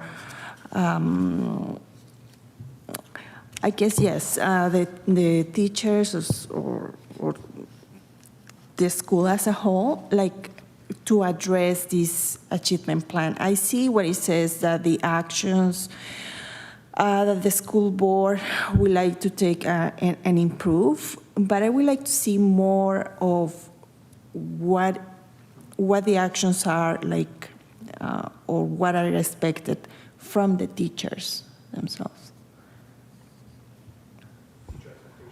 Exactly. Is there anything around teacher expectations that can be measured or put into the plans? Yes, because we are here is like we are scrutinizing just the students, but also I would like to see what is being done to address it, and then what the teachers are particularly doing for each situation. So through you, Mr. Chair, thanks again for the question of the member. So within the plan, some of the actions, it's embedded in there that the teachers obviously will need to have training, et cetera. In addition to this plan, again, as you had said, this plan is for students. In usually November or December of the year, we present to the Board of Trustees what we call the Professional Learning Plan, which is the plan that outlines the numerous PD opportunities that we provide to teachers for professional learning to ensure that it addresses literacy, numeracy, all of the subject areas, areas around training around safe schools, training around mental health and well-being. All of that actually comes out through that particular report that comes to the board. And so it's several pages long, I would say probably close to 50 or 60 pages long, that outlines all of that information. So unfortunately, this template, I really am not able to put as much as I'd like to put in here because we are doing a lot more than what's here. However, again, it's a very brief summary. We try to capture perhaps the most salient pieces in here to ensure that we're able to at least speak to those. But we know that this only scratches the surface because all of our action plans, including the professional learning plan, addresses this. And if I may just engage in one last piece of information, which I didn't get to because we started to ask a lot of questions, is that as part of this, we're looking at consultation from all parents, we're looking at consultation from all stakeholder groups, including but not limited to the ones that are listed there. There will be a survey that will be posted. Every individual is able to participate in the survey. So I appreciate the feedback that we've received from the group as a whole, but we're also able to get individual feedback from everyone who is on any of these committees. We're expecting that it will be posted in the next week or so. That information then will be sent out through communications, through their broadcast, and then school messenger, so to ensure we're getting the broadest communication to get the most input. There will be questions there specific to each of these areas, but there will also be questions that are basically give you an open opportunity to provide some descriptors or some information that you'd like to see. So I'm going to just welcome everyone to participate in that, because we will take that information and, we'll adapt where possible. So thank you for the time. Sorry, Mr. Chair, just Executive Superintendent Fernandez, if I could as well, and also just at the local level, the school improvement and equity plans, which are done annually, really actually then look at the school subset of data that's captured in the aggregate. And then we really do have 200 or 196 individual school improvement plans that will be geared around this work as well. So there's plan upon plan, but your question really was, what about at the local level, in addition to the professional learning opportunities as well? So that might actually be a conversation back at a future CSPC meeting or whatever as well. Superintendent Peterson, I'm sure those are plans that are shared at the local council. Through the chair, yes, local councils should be consulted on the school learning improvement and equity plan, and it should be updated throughout the year. But part of the school learning improvement plan for a school is to consult or present that plan at a local council. Madam Vice Chair. Through you, Mr. Chair, to Superintendent Peterson, can we make sure that that does happen, that principals bring the survey forward to CSPCs and it's sent out to all parents, or we just send it from the board straight to parents? So the school improvement plans are done locally. Part of the consultation process is to present to school councils, and I can continue to remind them of that process at principals meetings as we go forward, as well as through principal email reminders as this planning process continues. Okay. And sorry, just to tag on to Jennifer's question, when you're doing these consultations and surveys, to not make the questions too restrictive where you can't really answer and give your opinions. Sometimes the questions are so restrictive that it's either yes or no, and you don't have like a paragraph to explain to give your feedback or anything like that. So through you, Mr. Chair, there is an open area in the survey that will allow that to happen. Okay, and you may get some initial feedback because item 12B is about policy consultation and how we recommend parents be engaged, because I think there's some strategies that should be employed, and some of the open targeted or open wide consultation to parents is not really as effective as it could be. So whether you want to stay for that or that comes afterwards, but you may get some glean out of that from that discussion. Okay, so I have a motion to receipt and referral of the recommendations to staff. Jen, seconded by Madeline. Okay. Anyone, all those in favor? Okay, no opposed, that's done. Okay. Chugging along. So 12A, TCSB school parent communications. So this is just some initial pieces. There's been some chatter on the CPIC and CSPC email chains from schools talking about communication protocols, reaching out to their parent communities. I think we're looking for some advice or thoughts from this committee in terms of the strategies around that. And no one from communications is here, unfortunately. No, Mr. Chair. Yeah, with Marco absent, items 12A and 12B, I would actually suggest Ms. Vlahos, our Chief of Communications, might be she would welcome an invitation, I'm sure, to come speak to you on the policy approach as well, yeah, for consultation input, which she's actively revamping, and has recently started conversation with our GAP committee. But for both of those items, you may have, not just with Marco, but I think Shazia would be probably your best bet. She declined the invitation for tonight's meeting. I think she's tied up, but okay. I think maybe if she could come back with some. Okay, yeah, I think we'd like to get some view from communications on that. Otherwise, we're talking to ourselves. Okay, so maybe we. Mr. Chair, communications, Marco did send his regrets for tonight.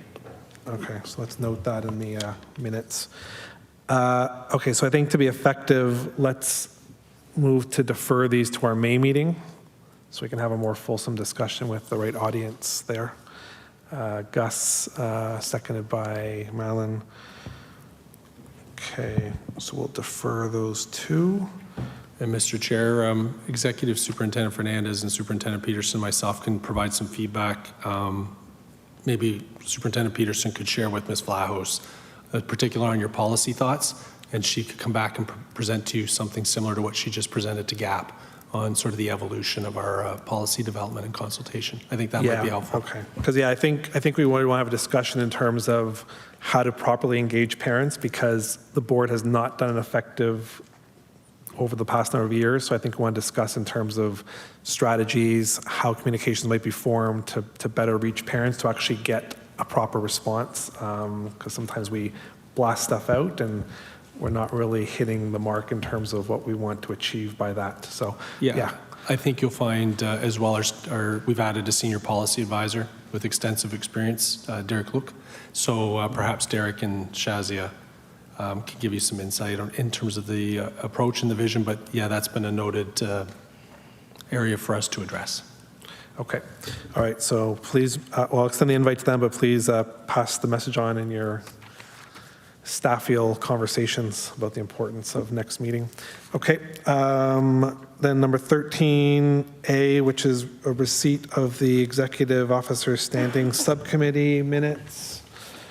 That's there in the regular agenda item. Could I have a motion of receipt of that? Jen and Gus, who are the other members there. Any questions on those minutes from anybody? No? Okay. So yeah, the update in terms of the event that's being planned is a culmination of that discussion that we had at the subcommittee. And then we're going to go out to go buy the additional swag and other items in terms of being able to give away things at future events. Okay, so we'll deem that approved. Moving on, item 15A, Mr. Putnam, financial procedures, budget updates. The floor is yours and your staff's. Thank you, Mr. Chair. You didn't have enough of us last meeting and the meeting before in round 3. Here we go. Just before I turn to this, actually, because I imagine we'll want to have a little bit of dialogue, I'll just ask staff, and thank you so much, not only to Joe for being here, but thank you, Silvio, but also for Veronica and Carmen. We just wanted to give you maybe a 3-minute update because we don't want you to think that financial procedures, and we just were back a few months ago with you with our findings and recommendations. Did want to share with you that we had an opportunity to present those to the Board of Trustees around the school funds. Well received. We did take note of the recommendations from CPIC in particular around the approach to the CIBC bank accounts. And we're looking to phase those in. But just, Veronica, if I could ask you and or Joe, just to give a quick update, and then we'll come back to you in May or June, Mr. Chair, with a little bit more, because we thought tonight you'd want to just focus on budget probably. Thank you, CFO Putnam, and thank you for having us. So yes, as CFO Putnam said, our recommendations and our report was well received at board. So just wanted to provide you a quick update. So we're currently working with the schools in migrating the school-generated funds and the nutrition program accounts to CIBC, as well as working with schools in supporting the transition of the financial duties to the secretaries. So we have significantly ramped up our training for secretaries, principals, and vice principals, as well as parent councils. And in regards to providing parent councils with a consistent accounting application, we are currently exploring the option between KEV and QuickBooks. And then as shared at our last CPIC meeting, the school finance team is in the stage of hiring 2 additional officers. Once those 2 additional officers are hired, we will have that 50-to-1 support ratio with each officer supporting 2 areas. And then during the summer months, we are planning on revisiting, updating the policies and procedures, and we will return back in the fall with an update. I'll pass it on to Joe Fiorante, the new supervisor of CSPC reporting, to provide his update. So in the short time that I've been with business services, I've had the opportunity to speak with a lot of CSPCs and in particular treasurers. And working with Superintendent Peterson, we did do some training recently before and after the March break. We offered 2 sessions in the evening and at lunch to cover some very high level and important points for treasurers. And something that we've been looking for many years is access to documents that was only open to CSPC chairs. Now you'll find those financial documents on the CSPC portal. So any treasurer that needs a financial document, the ones that are being used, the disbursement forms, cash collection form, HST rebate form, they're all available now on that portal. So no need to go to the CSPC chair. Our treasurers can do their work and find their documents. And again, the goal is to simplify finances for the CSPC so that CSPCs can focus on that parent engagement work, not on worrying about where the money is going or coming. The more important work of getting the parents engaged, because the engagement will lead to student achievement. Thank you. So with that, Mr. Chair, thank you for that opportunity. Just for a brief update, the team will come back and we'll put even some timelines around some of the recommendations and provide some opportunity for Q&A and or some feedback before we take next steps and direction. Okay. Yeah, because also items in the pending list that Yes, were referred to. taking note in particular of the one around the QuickBooks. As Veronica mentioned, we are exploring both options, and I think we'll come back with an update on that, seeking feedback and or to, I think, just get a general sense of which direction we think would be best, but we'll have those conversations before we take action, which is our commitment. And ironically, just before I go to the budget pieces, one or two council members did reach out to different schools and asked for what was my opinion of, moving on to consolidated bank accounts or KEV and CIBC. And I kind of referred them to the board stuff, but they said they weren't really clear. So I might recommend, and I think we suggested this last time, is a crisp one-pager that kind of says what are the advantages and what do they get from it, and then something that explains how KEV works, because I don't even understand necessarily all the functions of KEV. So when someone says, well, if you want to move your stuff to KEV or use KEV to manage the books, I can't even speak intelligently to it. So about training and then a clear outline that says, what do you get going to CIBC? What do you get if you consolidate your bank accounts, or what don't you get? But maybe that can be brought forward for some view of ours to help to shape those. But the feedback I've got is it's not clear, so that schools can't make an informed decision of what they want to do. Thank you for that. So the team will take that away, and I think as Joe gets a little deeper into the work, you're going to see gains made quite regularly, but it is also a movement, not an event. So we do have some work to do. And the team, I'm really looking forward to the addition of the other 2 members as well, where we can support our schools with that more manageable ratio. This evening, through you, Mr. Chair, I'm just going to spend a few minutes on our budget framework and then give opportunity through you for any Q&A or dialogue, any feedback from the committee, and as well, we do have a survey that's open right now. I'm going to not spend too much time on the front end because you know our situation. I think the final point, since I've last been here, the minister did approve this year's deficit of $58 million. They've moved us to monthly reporting, and we do know that we'll receive a special assistance team at some point to come out, work with our team to review our numbers, to confirm our representations, and to work with us as we move ahead and explore options and opportunities. I think in terms of our structural deficit, the board has taken a position now that we will be defending the structural deficit. You'll see that different boards, depending on where they're at, even with media with our coterminous board, are at different places in terms of the approach to the budget. This is where we're at right now, so we believe we just need to stay at or below that structural deficit number. Obviously, we can't be above it. So through the rest of the presentation, just a key thing to recall is that we'll need to make adjustments to stay within that structural deficit, but we're not looking to eliminate the structural deficit. In fact, there aren't options available to us at this time due to so many restrictions. If you'll trust me, I'll go really quickly on this slide and the next. What it basically says is in the normal course of business from 2023 to 2024, we're going to see about $14 million in pressure. whether it's revenue decreasing or it's expenses increasing in the normal course of operations. If we don't do anything with this $14 million, our $58 million deficit this year would swell to 72, and so we would then need to make reductions to get back below at least the $60 million mark to be below the structural deficit. I would note, though, as well that we haven't right now factored in what will be possible or likely increases in the areas that are in the structural deficit.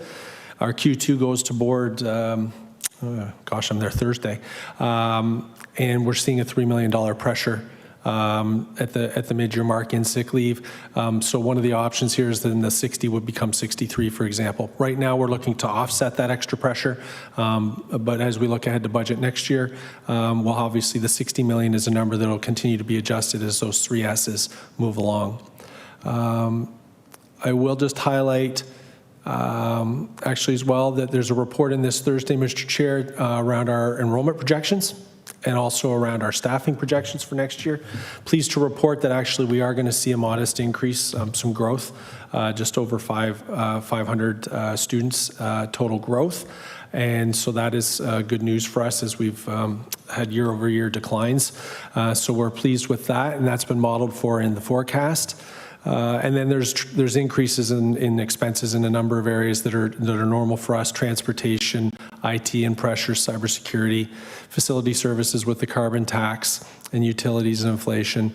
Our different benefit programs, our long-term disability, our occasional teacher benefits, our pension premiums, our WSIB. There's pressures there, and I think the rest of it are, well, I don't want to just call them housekeeping, but as we move people along on their salary grids, as we take out savings that are not necessarily certain from year to year, we call that salary gapping. So when we have vacancies, vacant positions, we have savings. So we'll want to make sure that we're not counting on anything that's not certain. What we told the Board of Trustees is this forecast is pretty firm. The 14 is the 14. It'll at least be that. It's also with the assumption that the grants from the ministry will be neutral, and we won't know those probably for at least a couple of weeks, if not a month.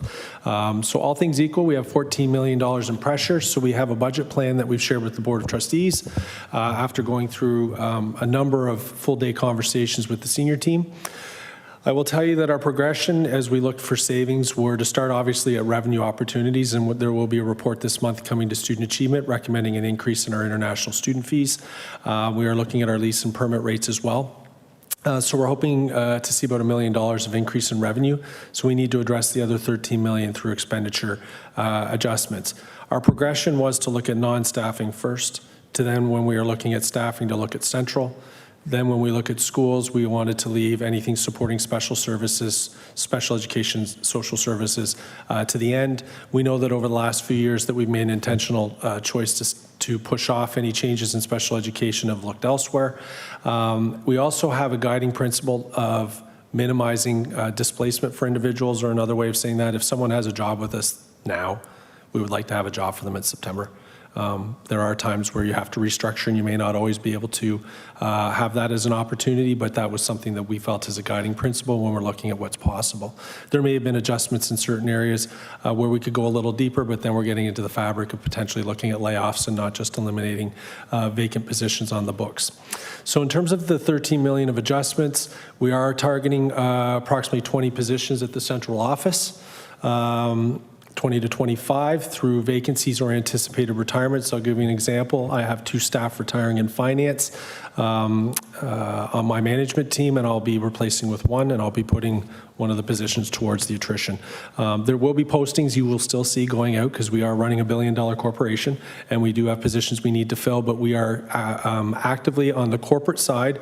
So that's everything from finance to HR to facilities services, IT, communications, legal services. We're looking at all of our opportunities there as we have retirements coming up and or current vacancies. We're also heading into replacement of our financial, HR, and payroll systems. That's called ERP, Enterprise Resource Planning project. Normally we would have a project budget, staff would be allocated to that, and they'd be dedicated to the project for the 2, 3, 4, 5 years that it takes, and we would backfill. We are looking to minimize or not have any backfill if possible. So we will be looking at absorbing the operations without backfilling staff as much as possible. We're going to be mindful of not putting the project at risk, obviously, or putting our staff into too much putting too much on their plate. We obviously want success, and we also are focused on staff well-being, but we do feel that we can perhaps have about $1 million worth of the staffing assigned a year not backfilled, so that's a savings to us. We are going to reduce the central department budgets by $2.2 million. That's in 3 areas. Executive Superintendent Fernandez has carriage over the central academic budgets, and just looking at synergies there, looking at things that we do every year that perhaps we could do every other year, just finding a way to contribute in particular towards the cost of our Edwin, which is our digital resource from Nelson. And so as we introduce that, we need to find ways to fund it. And so the central team will look at that. We're looking at different corporate areas for reductions as well, different pockets, and then there'll be a general reduction across all budgets as well to get us to the full 2.2. Our external legal fees, we had a few years where we had some absences, some transiency, and we've been rebuilding that team internally. And so our reliance on external fees will come down by approximately $800,000. So we're normalizing our budget back to traditional levels. Outside agency services, this is an area that supports, primarily in the area of special services, special education. Our normal budget is $1 million, and we had to increase it to $2 million over the last year. What we use those services for primarily is when we have special circumstances or either students requiring special supports and or, we have the agencies where for a short period we might just need someone to come in and actually provide a specific service.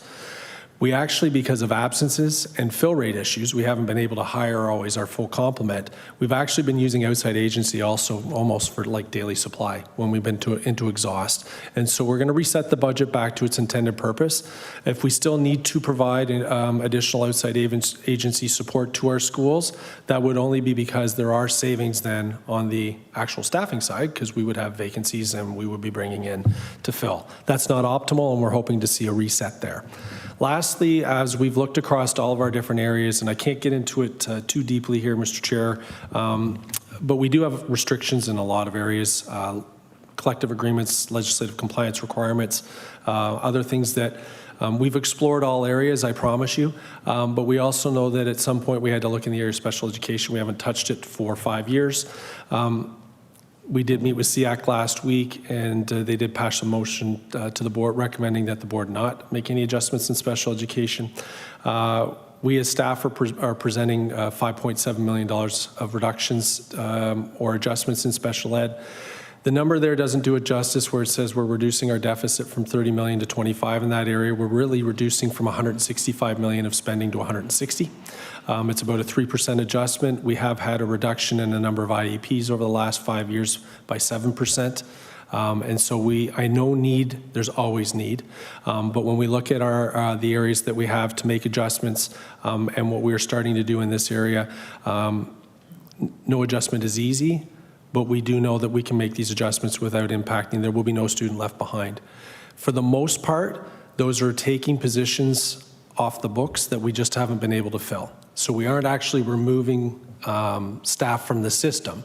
But if we're budgeting for 50, I don't want to get into necessarily the specifics because we're still working with our labor partners on the actual adjustments. But if we have 50 positions budgeted for on the books and we can only ever hire 40, then there's no point in leaving the 10 vacancies on the books. And so we might adjust for 5 and still hope to get to 45. But what we're also then going to need to do is review our service levels and make sure then that we are able to normalize our supports and services around what has been our typical experience for hiring and fill rates in those areas. There are some areas where we're going to make adjustments and we'll have to leverage attrition or retirements. But for the most part, I can say that we can affect most of these savings without having a direct impact on the school's students and system, although on paper it looks like a big number. Now, next year, if we have to continue to look in this area, then we may be getting into making adjustments and having to look really specifically at how we're delivering services. And we are starting that process now. Executive Superintendent Superintendent Fernandez, Superintendent Meehan are going to start to review all of our allocation models and see how we can move forward with and examine what other boards are doing. I'll remind CPIC as well that from a metric perspective, our $30 million deficit in the area of special education is the highest per capita, in particular of the GTA boards, the 2 Torontos, the 2 Peels, the 2 Yorks. That $30 million represents 3% of our overall budget. The average of the other 5 boards is 1.5%. So in other words, we would be at 15 million to be at the average. And Toronto Public at 3 times our size has a deficit of 40 million. And so that's just for context. I'm not saying that anybody's right or wrong, but that does indicate that we are staffed well beyond.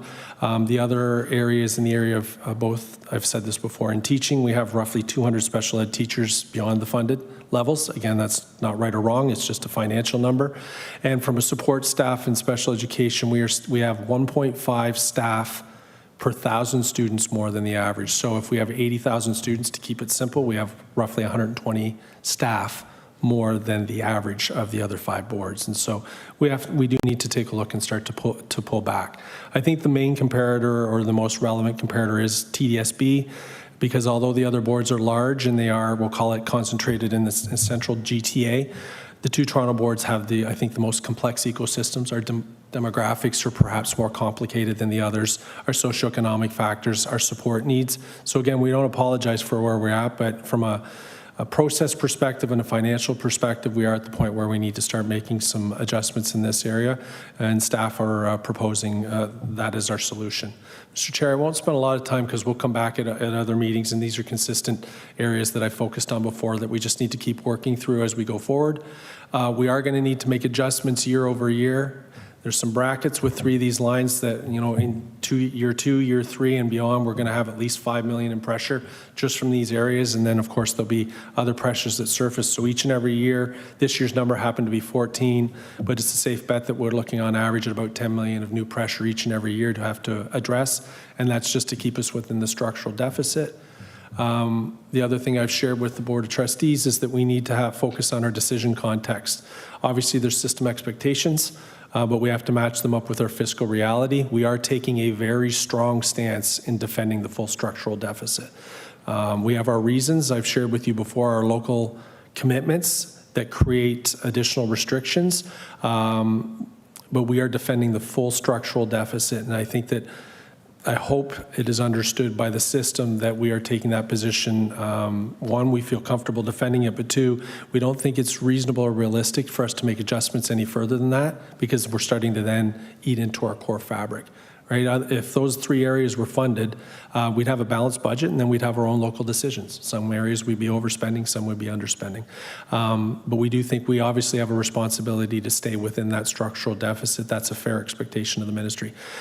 We need our Board of Governors to focus on system-level decision-making as much as possible versus local, and also short-term versus long-term decision-making. Decisions that are made today or not made today will have impacts in the years to come. Through you, Mr. Chair, I think the last is, obviously we'll bring the draft budget to the board in May. It'll be consistent with the framework. We're going through a process right now that I'll get to in a second, and the final budget will be slated for June, waiting on the ministry grants, of course. And then we do have our survey out. We actually ended up extending it to April 30th, so there's almost a full month that's available. We've had our town hall, and we've been meeting with our labor partners and our various board level committees. So through you, Mr. Chair, I'll take questions or any comments. Thank you. Jen? Thank you, Ryan, for the update. So in regards to the spec ed, so I wasn't at the CIAC meeting, but I concur with their motion. It should not be cut. As far as, no child being left behind, there are thousands of kids who have been left behind, and it only got worse after COVID. And I think that's something that should not be cut at all. And for me, it comes from not only advocating for parents of children with LDs and those children too that have suffered because of COVID with their reading and their writing and their math, but it's also personal for me. and I know the challenges, and I understand what it's like to have to fight the system and get what you need for your child. And there's certain things that were already cut last year, and that affected a huge group of kids. So to take another $5.7 million off the table, and Spec Ed is, you know, when you're in the schools and you're there, you know, on the ground level, and you see what goes on, and you talk to the kids and you know them, and, you know, I'm asking, please don't do it. Thank you. We'll take note of that feedback. I'm going to say this, because I will say this to our Board of Governors, and I said it to CPIC. First of all, we have a responsibility to stay within our structural deficit, and I think we all agree with that.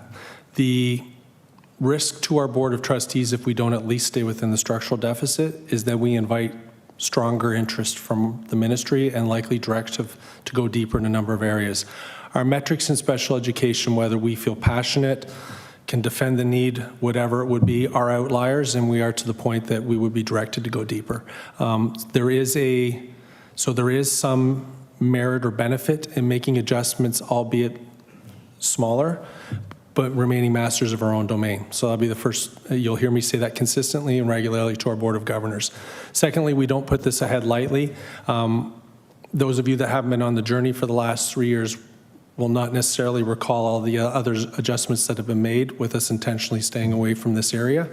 And so, again, I can't get too much into the details. It'd be a lot easier if I actually didn't have things that I couldn't not speak about right now, but as we work with the 3 areas, CUPE, APSB, and with our teacher unions, for the most part, not all of it, but for the most part, a lot of it is actually just taking, as I mentioned earlier, taking positions that are tying up budget funds, creating an inflated deficit that we actually can't fill. Now, those budget levels were originally based around a certain service delivery model.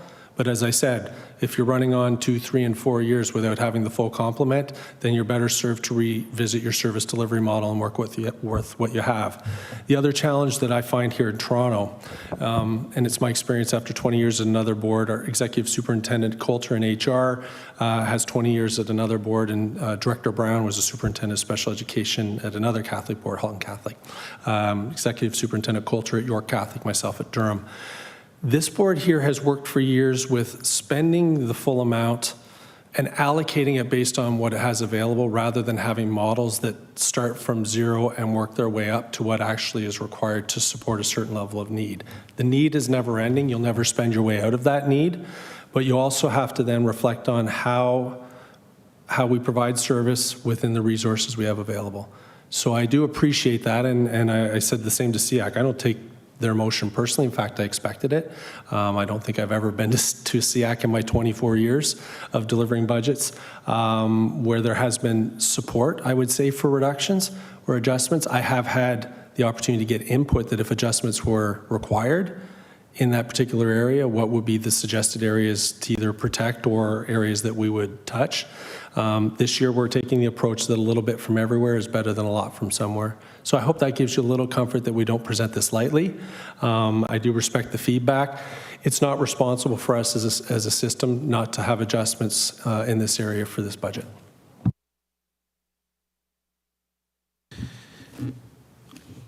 Go ahead.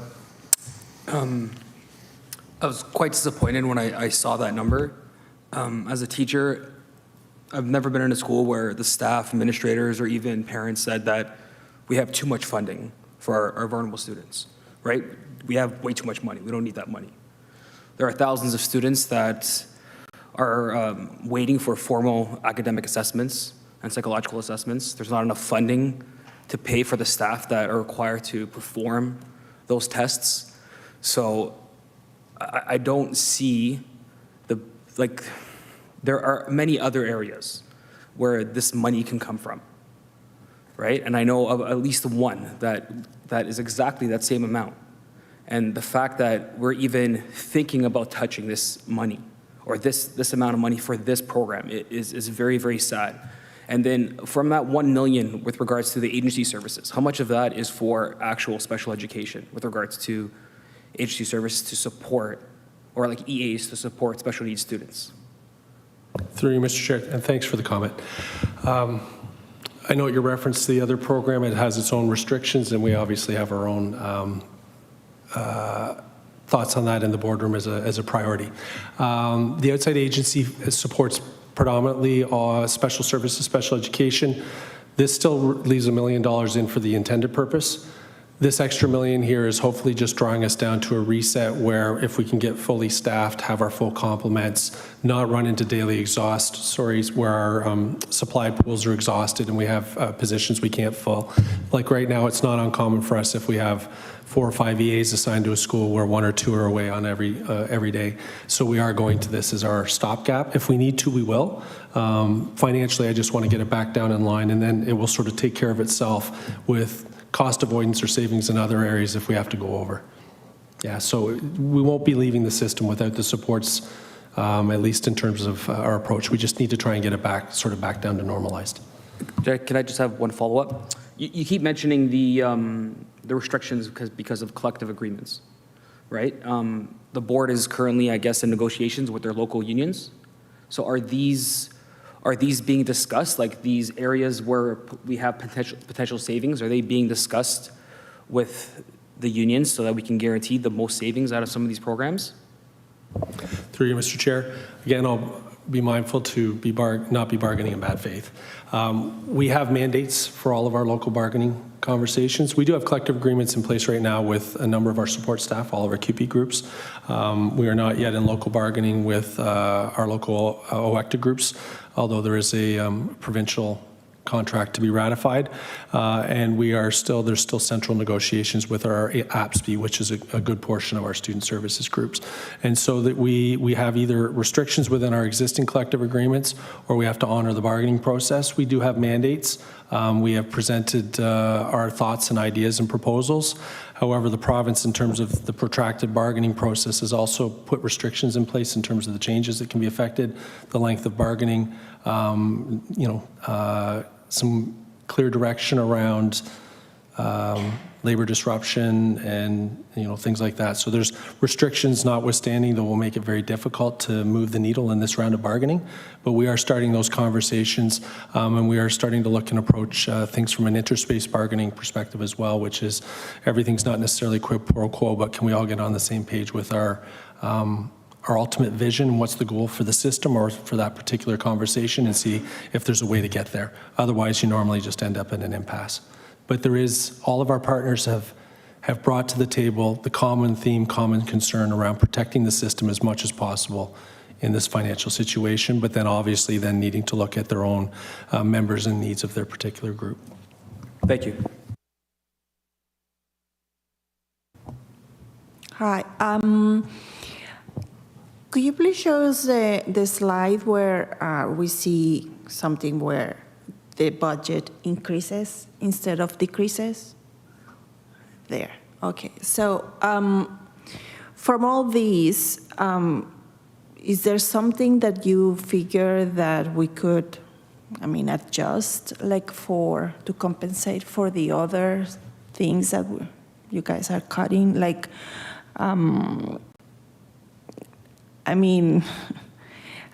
I hear what other members says, at schools, they never complain about too much money. They always complain about no time, no staff, no money, no special supports, or not enough support. So I just would like to see how is it that the budget increased for these, but not for something that is really, really needed. Through you, Mr. Chair. Thank you. That's a great question. Unfortunately, this slide here, based on either our current contracts or, and I can go through these in a little more detail if you like, these are things that are not avoidable, that actually we can't reduce or adjust. Or if we could, would have an impact that would be negative as well. So I'll just give you an example. Our transportation contract has the increases in it. So we have increases year to year for driver wages and just the cost of doing business. But we also have, this is the start of a new 10-year contract, and so we have a number of our operators that are having to replace or buy their buses, and so there's costs that are involved in that contract. And so we have pushed off as much of that upfront cost as possible to minimize the impact, but we have at least a $1.7 million increase this year to next. That's if things stay status quo around our bell time opportunities and things that don't allow us to get to efficiencies. To the question earlier from one of the members, are we looking at all options through our conversations with our labor partners? We are, but right now we're restricted. And so based on the number of buses we have and the numbers of students we transport, next year we're going to have to put another $1.7 million into it's a $50 million service. That's the cost of our transportation. And even at 3%, that's how you're seeing that's 1.5 million just right away. Cybersecurity, IT infrastructure, I apologize if those are broad categories. We're not receiving funding to support the movement against cybersecurity risks and exposures, and as a school board, we absolutely have to make investments in that area. If we were to be breached, it would bring the system to its knees. We've seen other organizations that have had that happen, other school boards, as well as our IT infrastructure, things that we don't see, but the backbone of the system, whether it's our data center with all of our servers, and a lot's moving to the cloud, our disaster recovery center, there are things that need to be refreshed, and so unfortunately those are core costs that we need to bring into play. We can't avoid, from a utilities perspective, the carbon tax is hitting us like it is everybody else, and also the cost of inflation. We receive for our school operations, so that's running our facilities, our custodial staff, the supplies we need to clean the schools, our maintenance supplies, et cetera. For the non-staffing piece, so for those supplies, our contracts for snow plowing, for cutting grass, inflation is still at 4%. We receive each year and we're grateful for it. We know every year we're going to get 2%, but we also know that inflation's at 4%. And so we're going to be down 2% on roughly, I think it's a book of business of about 20 to 25 million is the non-staffing component. So we're sliding by 400 to 500,000 just based on the cost of purchasing. We are 10,000 employees. We have WSIB. There's escalating costs in that area. We have a pension plan. For our non-teaching staff, it's OMERS. For our teaching staff, it's teachers' pension. The province funds that directly, but they flow OMERS through us, but they never give us enough to cover the cost of the increases for the plan. Same with our long-term disability plan, our artisanal teacher benefit plans. Again, the funding does not keep pace with the cost of inflation. And then lastly, the one area we could adjust would be lunch hour supervisors. Before the pandemic, the average for each lunch hour supervisor, and it was an average and it wasn't an absolute, was 1.5 hours per lunch hour supervisor. During the pandemic, we increased that to 3 for various reasons. We attempted to reduce it down to 1.5, so financially we tried to go back to where we were, but we found we needed actually to leave in a little extra at the school site, partly because of the absences. It gives us at least another responsible adult for some of those transition times. So we need to put another 600,000 back in for that extra half hour. That'd be the one area where we have some discretion, but it's been an active conversation even at this table. A number of trustees had concerns about us even reducing it back from 3 down to even 2. So through you, Mr. Chair, I hope that gives you some, I won't call it comfort. You're just, these 2 slides, unfortunately, the revenue loss and the expenditure increase, that's just a normal part of the board doing business. We're always going to see about 1 to 2% of new pressure every year just for our contracts. Thanks. I believe last time you came, we were looking at some numbers. The sick leave is doubled, right? Was that correct from the previous year? It's been on a steady increase, but it's been holding the last 3 years at north of 60 million. We get 20 million in funding and our costs are at 63.5 last year, and I'm actually at Q2 heading towards 66 based on forecast for this year. So that number is actually, so our shortfall for budget purposes is 43.5 million. That might actually land higher at the end of the year. So are we thinking that it's going to increase again the following school year?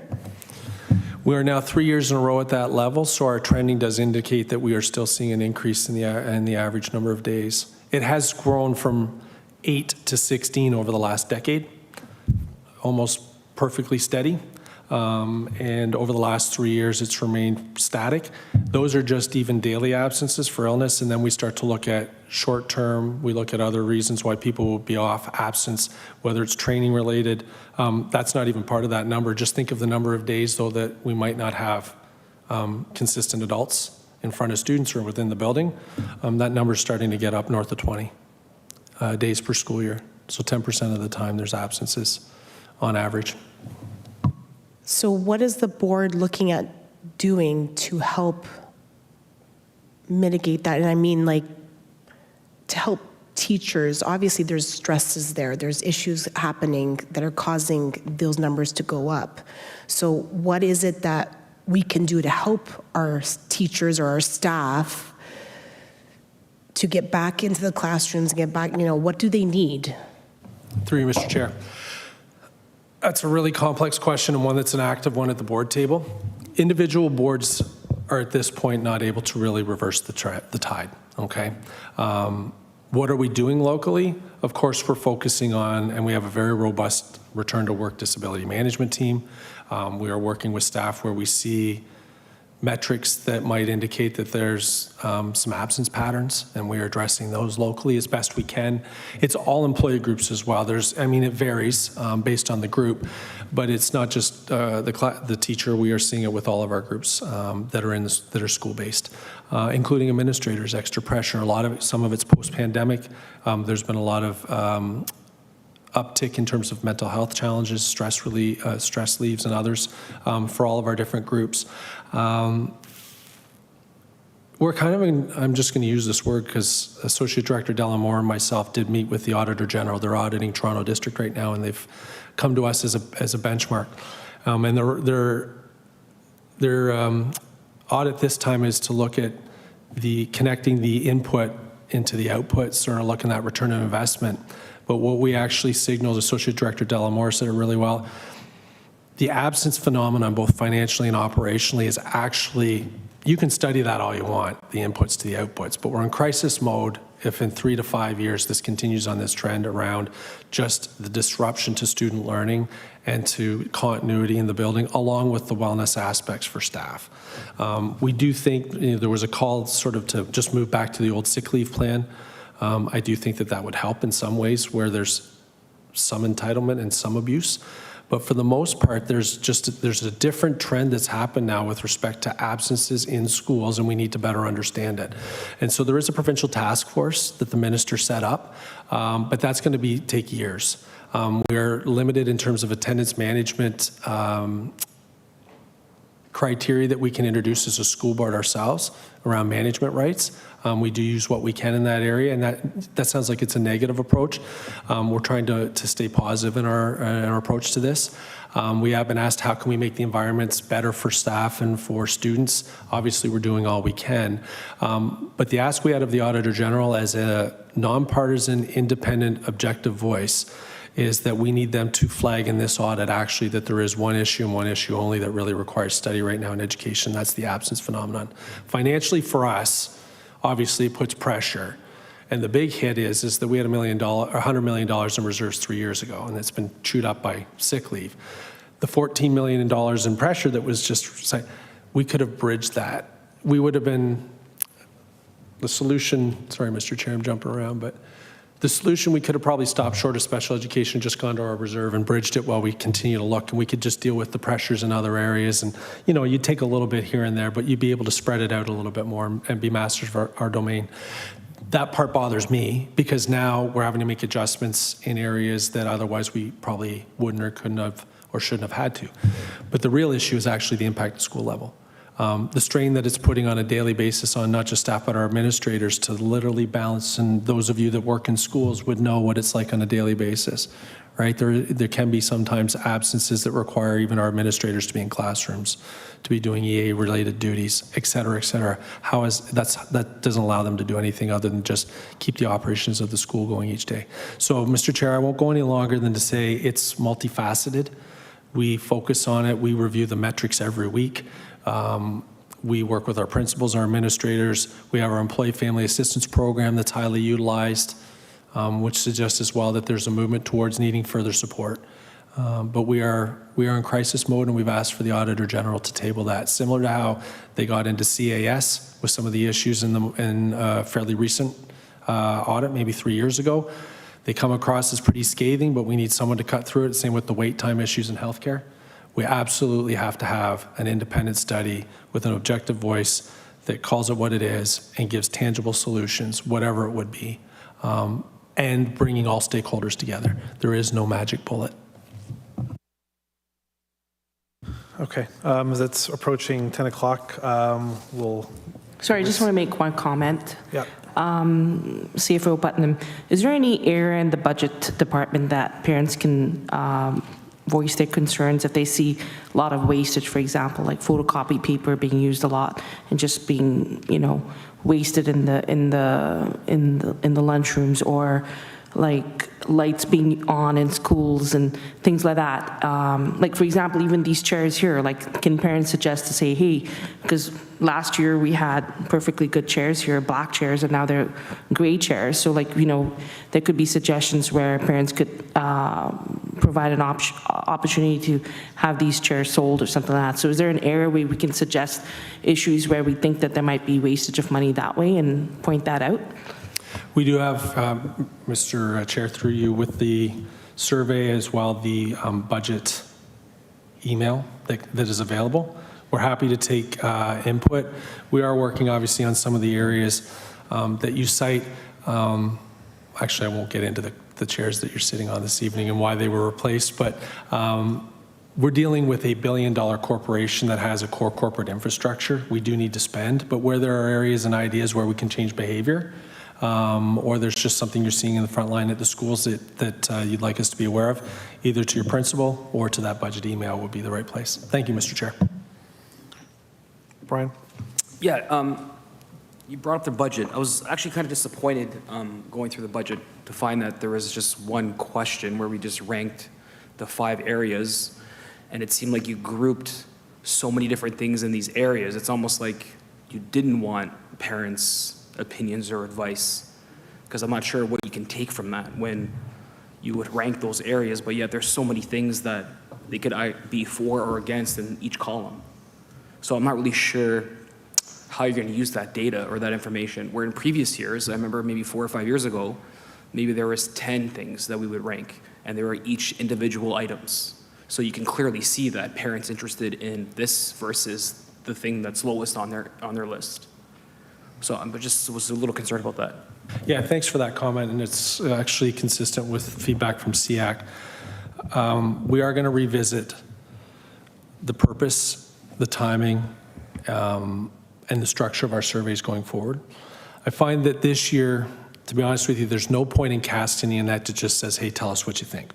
All right. I think we've been incremental. I've been before the Board of Trustees for 3 years now, every month, if not twice a month. So there's no surprise that we don't have a lot of room for a lot of adjustments. We've heard a lot of feedback through those open-ended responses, even as recent as last year. So we're not capturing anything new. The goal really this year is that we need to put forward our Board of Governors. At some point, we're going to be making adjustments in the academic forum and across those 5 categories. And it'd be just, if nothing else, it would be good to know what does our broader community see in terms of emphasis. And you're right, they're fairly broad. My preference is actually that the budget input is actually tied more closely to strategic plan input, that's when the more robust consultation occurs. And then you get feedback year over year about where and how maybe the budget could be more strongly aligned to the strategic plan, or where people see it veering off. And/or I prefer to actually have targeted questions, and maybe only singular questions, but customized or tailored to each particular stakeholder group. And I'll give you an example. Sorry, Mr. Chair, but maybe just to give you, we have been talking about this. And I'd like to see it earlier in the year, and it doesn't have to necessarily even have numbers attached if the question is tangible. So as an educator, what will be the one thing that the board could do to help you better do your job? Or as a staff member, as a parent, what would be the one thing, knowing that we have challenges and pressures everywhere, because sometimes the feedback is easier if it's things we can actually do, as opposed to motherhood suggestions of things that we probably can't do, right? I'll give, as a parent, what would be the one thing that we could do to maybe better help with your child's educational experience? Or I'm going to give you 2 examples of, and as principals, for example, how can we best support you in your student achievement needs at your local school? So there's answers to the first, to the principal one. We had them, some coming back, we could use more release time locally, divisional meetings, whatever it would be. Those were in the times when you could actually get supply teachers. From the parent one, it was as simple as, we wish, we have daycare in before and after. We noticed that we're kind of stretched on toys and things in the kindergarten room. Great. We were able to actually centrally give each school a little bit more just to kind of top up. From the staff one, actually, it was our custodial group. I love to use this. They were struggling keeping up with their work orders because they often found that they had sort of the bottom of the barrel on technology, and they were often actually, their computers were down. And so they were struggling to get through, and we were able to remedy that. That was something I could do even though I was millions down in deficit, but I could respond. Now then, of course, there's time and a place for bigger picture input and feedback as well, but I would rather we actually get a little bit more organic, continual intake, and sort of temper that between big picture thinking and smaller things that actually might make a difference that we could do. I hope that helps give you some comfort that we are really reflecting on our practice. Okay. Quick question, Mr. Chairman. Is it quick? Yeah, just a quick question. May I suggest to put the budget of the CPIC, about 19,000, to be integrated in the budget plan, particularly the department budget or either the special education, so that we can see that the budget, the CPIC budget, is part of the TCDSB budget, instead of making just suggestions and instead of us finding ways and means to fund our activities. Yeah, the CPIC budget is granted separately from the government, so it's an enveloped money that's dedicated to parent engagements. That's why the one you saw on today's agenda is an enveloped money that we have. The board counts it, but basically it's locked in for parent engagement, so that's the money that we have to use for that. And then the other monies that the schools get is also enveloped from the government, the $500 plus the other $500, so $1,000 per school, and that's dedicated from the government to the school. So they don't make or break the budget because any savings in them don't go back into anything else. Then therefore, may we request the budget team to prepare a sort of a tabular form wherein you can see the budget versus the actual, so that we can see that there are other budgets not included in their budgets. So Mr. Putnam, do you produce a budget versus actual against different department lines to the board? Is that? The public agenda for this Thursday, Corporate Services, has their Q2 high level that has budget to actual and forecast. Okay. So it's very high level. We don't get down into the weeds with that report, but yeah, we provide that. So it's called our mid-year budget forecast. Mr. Chair, I'll circulate the presentation to you offline so that folks don't have to go through the. All right, so we'll share that. Thank you, Art. I'll share this as well. Thanks for your time.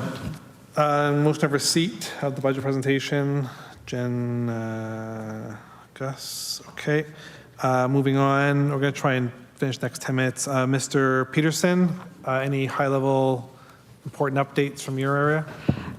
Thank you, Mr. Chair. In the interest of time, I'll do my best to run through it. Welcome to the boardroom, everyone. This has been an ask that has come from a long time. I think it's great to elevate CPIC's voice by being in the boardroom, so welcome. I'd like to welcome Angie Florio, who's stepping in until we can get a proper recording secretary for the board. She's the officer of Areas 7 and 8, so thank you for voluntold to come and support us tonight. As we move into the last couple months of the school year, our team with the finance team has been training CSPCs on pick and program changes. We've made it, I would say, as accessible as possible to use parent funds for parent engagement activities, as well as Joe Ferrante and I and Veronica have been out to all eight superintendent areas for principal meetings in person to discuss the same same issues and topics that we did virtually. April is International Day of Pink. This week, the 14th to the 20th, is National Volunteer Week, and it is the month of justice. I had the opportunity to spend the day at the OAPSE conference this weekend, which was held at Monsignor Percy Johnson, and I'd like to thank their admin team for all the amazing work that they did. Minister Leche was there as a surprise guest. Archbishop Leo celebrated Mass with us. Our own Gary Tanawan was honored with the OAPSE 85th Honorary Lifetime Membership Award, and our community rep, Joe Perry, also won the inaugural Leadership Award. So that was a great event on behalf of the province. Mr. Chair, there are some pending list items around math. Did you want me to go through those, or maybe we can table those to the next meeting? If you've got an update on those, that'd be useful. So just from Superintendent Dixon, some updates around the pending list where under the Teaching and Learning tab on the Toronto Catholic District School Board website, there are multiple websites and resources that parents can access to support their children in math learning. There's about 4 or 5 different websites that have been posted recently, and they'll be continued to be updated. The portion around the board consider compiling texts and workbooks as a physical resource for consistency to support the math curriculum. She has indicated that the Ontario Ministry of Education has guidelines for approved textbooks and that schools are currently able to purchase workbooks to strategically support students. Also, the board review access of funding and deliver and teaching of math so schools are not forced to fundraise. Superintendent Dixon is working with CFO Putnam on this issue, as same with in discussions with Adrian Delamorna, so there's more to come on that. And in terms of digital resources and passwords for students at all principals meetings, Superintendent Dixon in January had asked all SOs and principals to send out usernames and passwords to schools. So if you still haven't got those from your schools, email me directly. I can go directly to your principal for that, but that was an item agenda on the January principals meeting. I think those were all the updates from that particular one. Any questions? Thank you for the updates. Any urgent questions for Mr. Peterson? Yeah, just the skilled trades, I know it was announced to all the secondary schools, but could CPIC have given the option to fund those students that might have been interested in attending this skilled trades session? Because it's $25. So could this have been presented to CPIC maybe months earlier so that we could probably approve the budget? And does it follow budget guidelines? The organization reached out to me and I told them if there's future events that they can bring it forward to us, and if they follow the provisions in our policy, then we can definitely bring it forward to fund. So they are going to run some in May and June. So next meeting or next executive meeting, we'll bring them forward. I said, any organization can do it if they follow the rules, and then we can then evaluate it whether that makes sense for us to do. I'm sorry, what was the name of that organization? The organization is Parents Engaged in Education, for the particular one you're talking about here. Oh, okay, thank you.